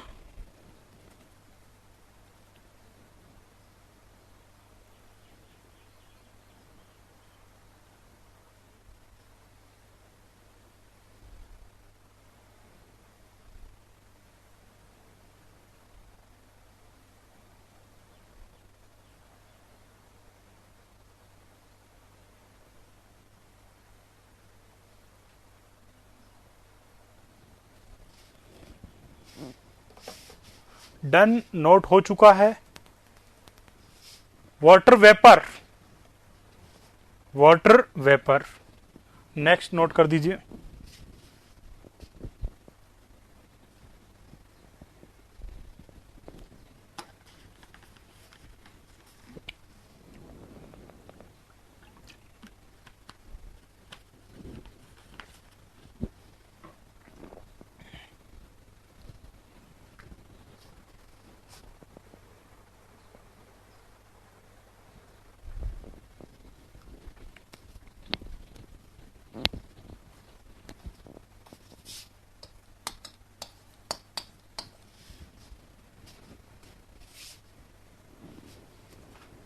Light then air and easily converted into again water. Light then air and easily converted into again water.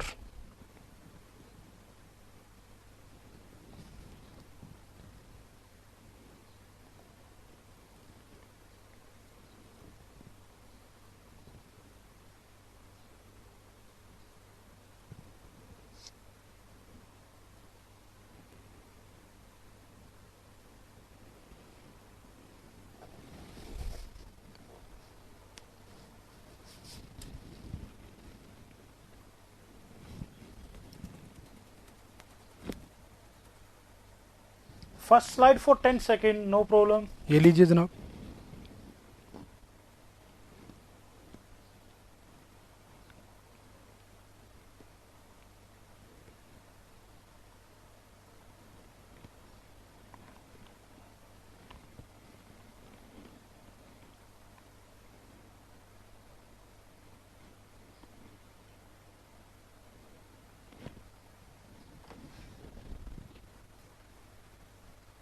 हाँ, फॉर्मूला भी आएगा, सब चीजें आएगी।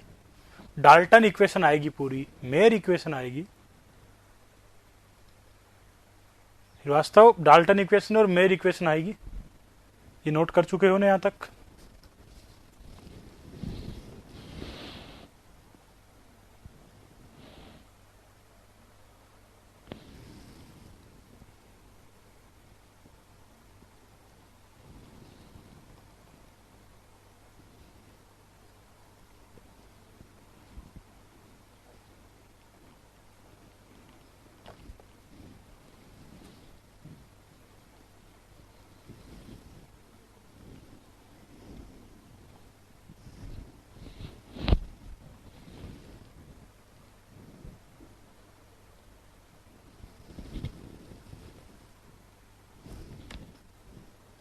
डन, आगे बढ़ जाते हैं। ये लीजिए टर्म, आप इसे नोट कीजिए, मैं एक स्टेटमेंट और नोट करता हूं। Due to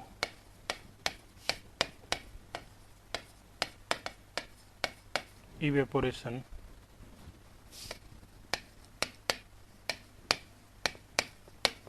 water body become cool. ये बात कितने लोगों के समझ में आ गई है?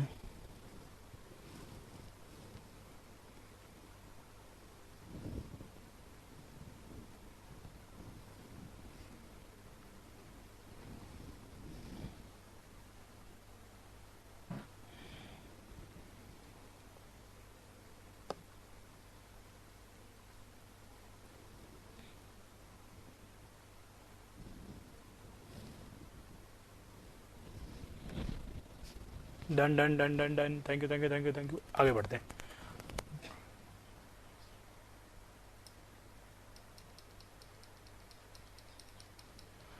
हाँ, आयुष श्रीवास्तव, क्लास का टाइम 12 से 2 डेली, 12 से 2। 16 नंबर स्लाइड। 2 वाटर बॉडी में मान लेता हूं यहां पर।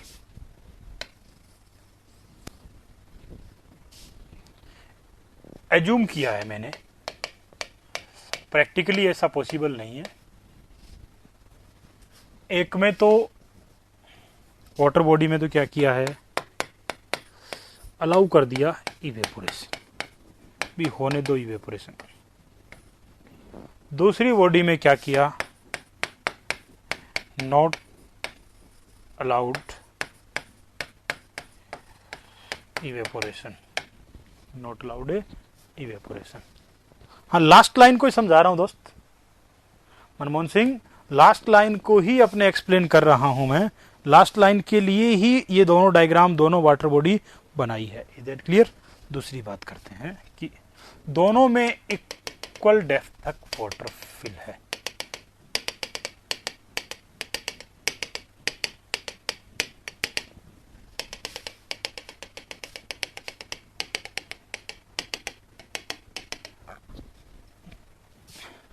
इसमें इवेपोरेशन अलाउ नहीं है, इसमें इवेपोरेशन अलाउ है। दोनों में इक्वल ही सनलाइट आ रही है, इक्वल एक ही जैसे टेम्परेचर में रखे हुए हैं। अब जिसमें इवेपोरेशन अलाउ है उसमें होगा क्या कि जो अपने टॉप सरफेस के पार्टिकल है ये क्या करेंगे भाई, ये करेंगे कंज्यूम हीट एंड इवेपोरेटेड। आने वाली हीट को कंज्यूम कर लिया, आने वाली हीट को कंज्यूम कर लिया और टॉप वाले पार्टिकल क्या हो गए हैं, इवेपोरेटेड हो गए हैं। क्या ये हीट नीचे वाले सेक्शन में पहुंची क्या, यहां नीचे वाले सेक्शन में नो चेंज टेम्परेचर, चेंज हुआ है तब भी बहुत कम हुआ है, जस्ट नियर बाई। यहां कुछ टेम्परेचर अपने को मिलेगा, बॉटम में जाएंगे वैसे वैसे कूल मिलता जाएगा, टॉप का वाटर कैसा मिलता जाएगा, वार्म मिलता जाएगा। आप देखते होंगे गांव के आसपास बने पौंड, जलाशय या फिर कोई भी टैंक पानी का है, उसमें टॉप सरफेस का वाटर थोड़ा सा वार्म होता है क्योंकि उसमें इवेपोरेशन का एक्शन चल रहा होता है। जैसे ही नीचे जाएंगे वाटर कूल मिलेगा क्योंकि इवेपोरेशन की वजह से वाटर बॉडी बिकम कूल, क्योंकि ऊपर से आने वाली हीट तो यूटिलाइज हो रही है, वाटर तक नहीं पहुंच रही ना, सिर्फ टॉप सरफेस तक पहुंच रही है। टॉप सरफेस इसको कंज्यूम कर दे रहा है, वहीं नष्ट कर दे रहा है, वहीं पर उसको यूटिलाइज कर दे रहा है और वाटर वेपर में कन्वर्ट हो रहा है। दूसरी बॉडी में वाटर वेपर अलाउ नहीं है, इवेपोरेशन अलाउ नहीं है। इवेपोरेशन नहीं होगा तो क्या होगा, ये जो हीट है सारी की सारी हीट पानी के अंदर क्या करेगी, इंक्रीज बढ़ेगी और क्या कर देगी, increase temperature of a water. अब बात समझ में आ गई ना, due to evaporation water body become a cool. Evaporation हो रहा है तो नहीं होने की कंपेयर में टेम्परेचर क्या रहेगा, कम रहेगा। इवेपोरेशन हो रहा है तो नहीं होने के कंपेयर में टेम्परेचर क्या रहेगा, कम रहेगा। इस बात में किसी को डाउट है, इस बात में किसी को डाउट है क्या? दोनों चीजों से वो लास्ट वाले स्टेटमेंट को समझाने के लिए दोनों डायग्राम बनाए हैं, लास्ट वाले स्टेटमेंट समझाने के लिए दोनों डायग्राम है बनाए हैं कि अपने अगर इवेपोरेशन हो रहा है तो हीट कंज्यूम हो गई, वाटर को गर्म नहीं होने दिया, और इवेपोरेशन नहीं हो रहा है तो हीट कंज्यूम नहीं हुई है और वाटर क्या हो रहा है, गर्म हो रहा है। परंतु अज्यूम किया है, प्रैक्टिकली ऐसा नहीं होता है, प्रैक्टिकली तो दोनों में इवेपोरेशन होगा। और लाइन एकदम सही है, यही तो लाइन थी अपनी, due to evaporation water body become a cool, due to evaporation water body become a cool because top surface water consume heat as a latent heat, because top surface water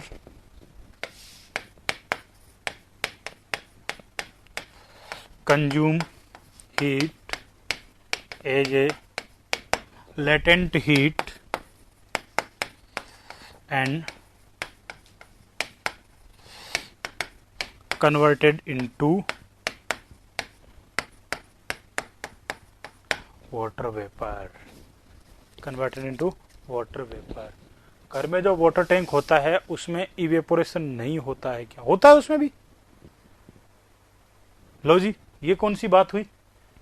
evaporation सब जगह होता है। Evaporation is an continue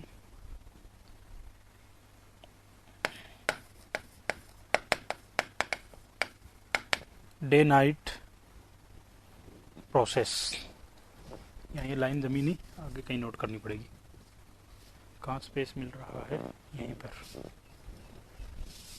यहीं पे एक line और कर देता हूँ। Evaporation is an continue equation day and night. सिर्फ क्या चेंज होगी? सिचुएशन के अकॉर्डिंग रेट चेंज होगी। दिन में और रात में दोनों में इवेपोरेशन चलेगा, समर और विंटर दोनों में चलेगा, कैसा भी टेम्परेचर हो इवेपोरेशन चलेगा। चेंज क्या होगी? ओनली रेट चेंज होगी। तो घर में बने हुए वाटर टैंक में भी इवेपोरेशन होता है। आपने उस पर ढक्कन लगा दिया तो उसकी रेट कम कर दी, हो सकता है नेग्लिजिबल कर दी, जीरो के बराबर कर दी आपने, परंतु एग्जैक्ट जीरो कभी नहीं होगी। कुछ ना कुछ वाटर वेपर में बदलता रहेगा अकॉर्डिंग टू टेम्परेचर। क्लियर? जैसे ही 585 जूल वाटर मिला तो 1 ग्राम तो बदल ही जाएगा। जैसे 585 जूल मिला तो 1 ग्राम तो क्या हो जाएगा? बदल ही जाएगा। नोट कर दो इसे भी। और कौन सा सब्जेक्ट चल रहा है आप लोगों का?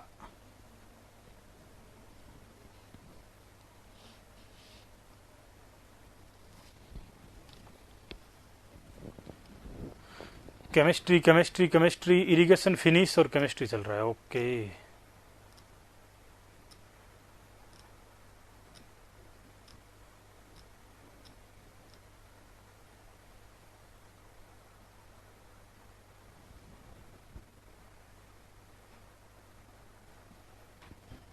बैक ये रहा।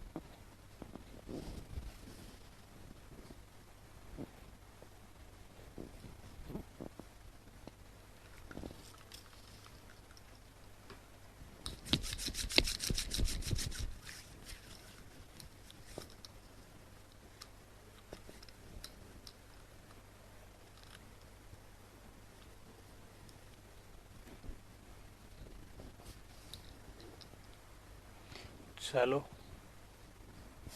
Continue equation day night. Continue equation है डे नाइट।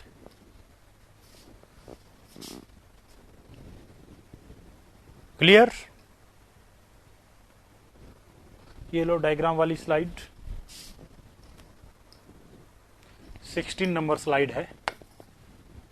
कल देखेंगे इवेपोरेशन का मेजरमेंट, इसके फैक्टर इफेक्टिंग, कैसे इसको मापते हैं, कौन कौन से फैक्टर इसको इफेक्टेड करते हैं, कौन कौन से फॉर्मूले और डेरिवेशन साइज को मेजरमेंट करने की।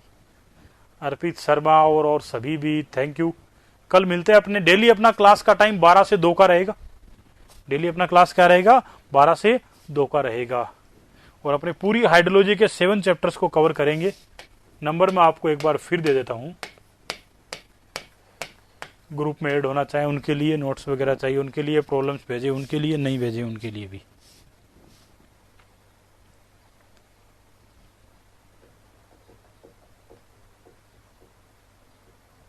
Thank you. जिनका मैसेज आ गया उनकी कोई टेंशन नहीं, मैं अपने आप ऐड कर दूंगा। टाइम चेंज करना है तो एक्सप्लेनेशन तो बस यही है। टाइम चेंज करवाना है तो अपने सेंट्रेड सर से बात करोगे भाई, विमल सर से बात करिए।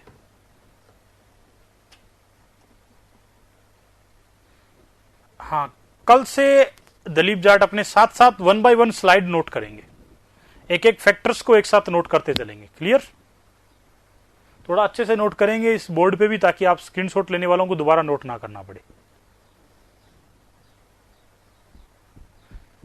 किसी वक्त कर सकते हो, क्लास होगी तो क्लास के बाद में अटेंड कर लूंगा, क्लास नहीं होगी तो उस टाइम अटेंड कर लूंगा। थैंक यू, कल मिलते हैं।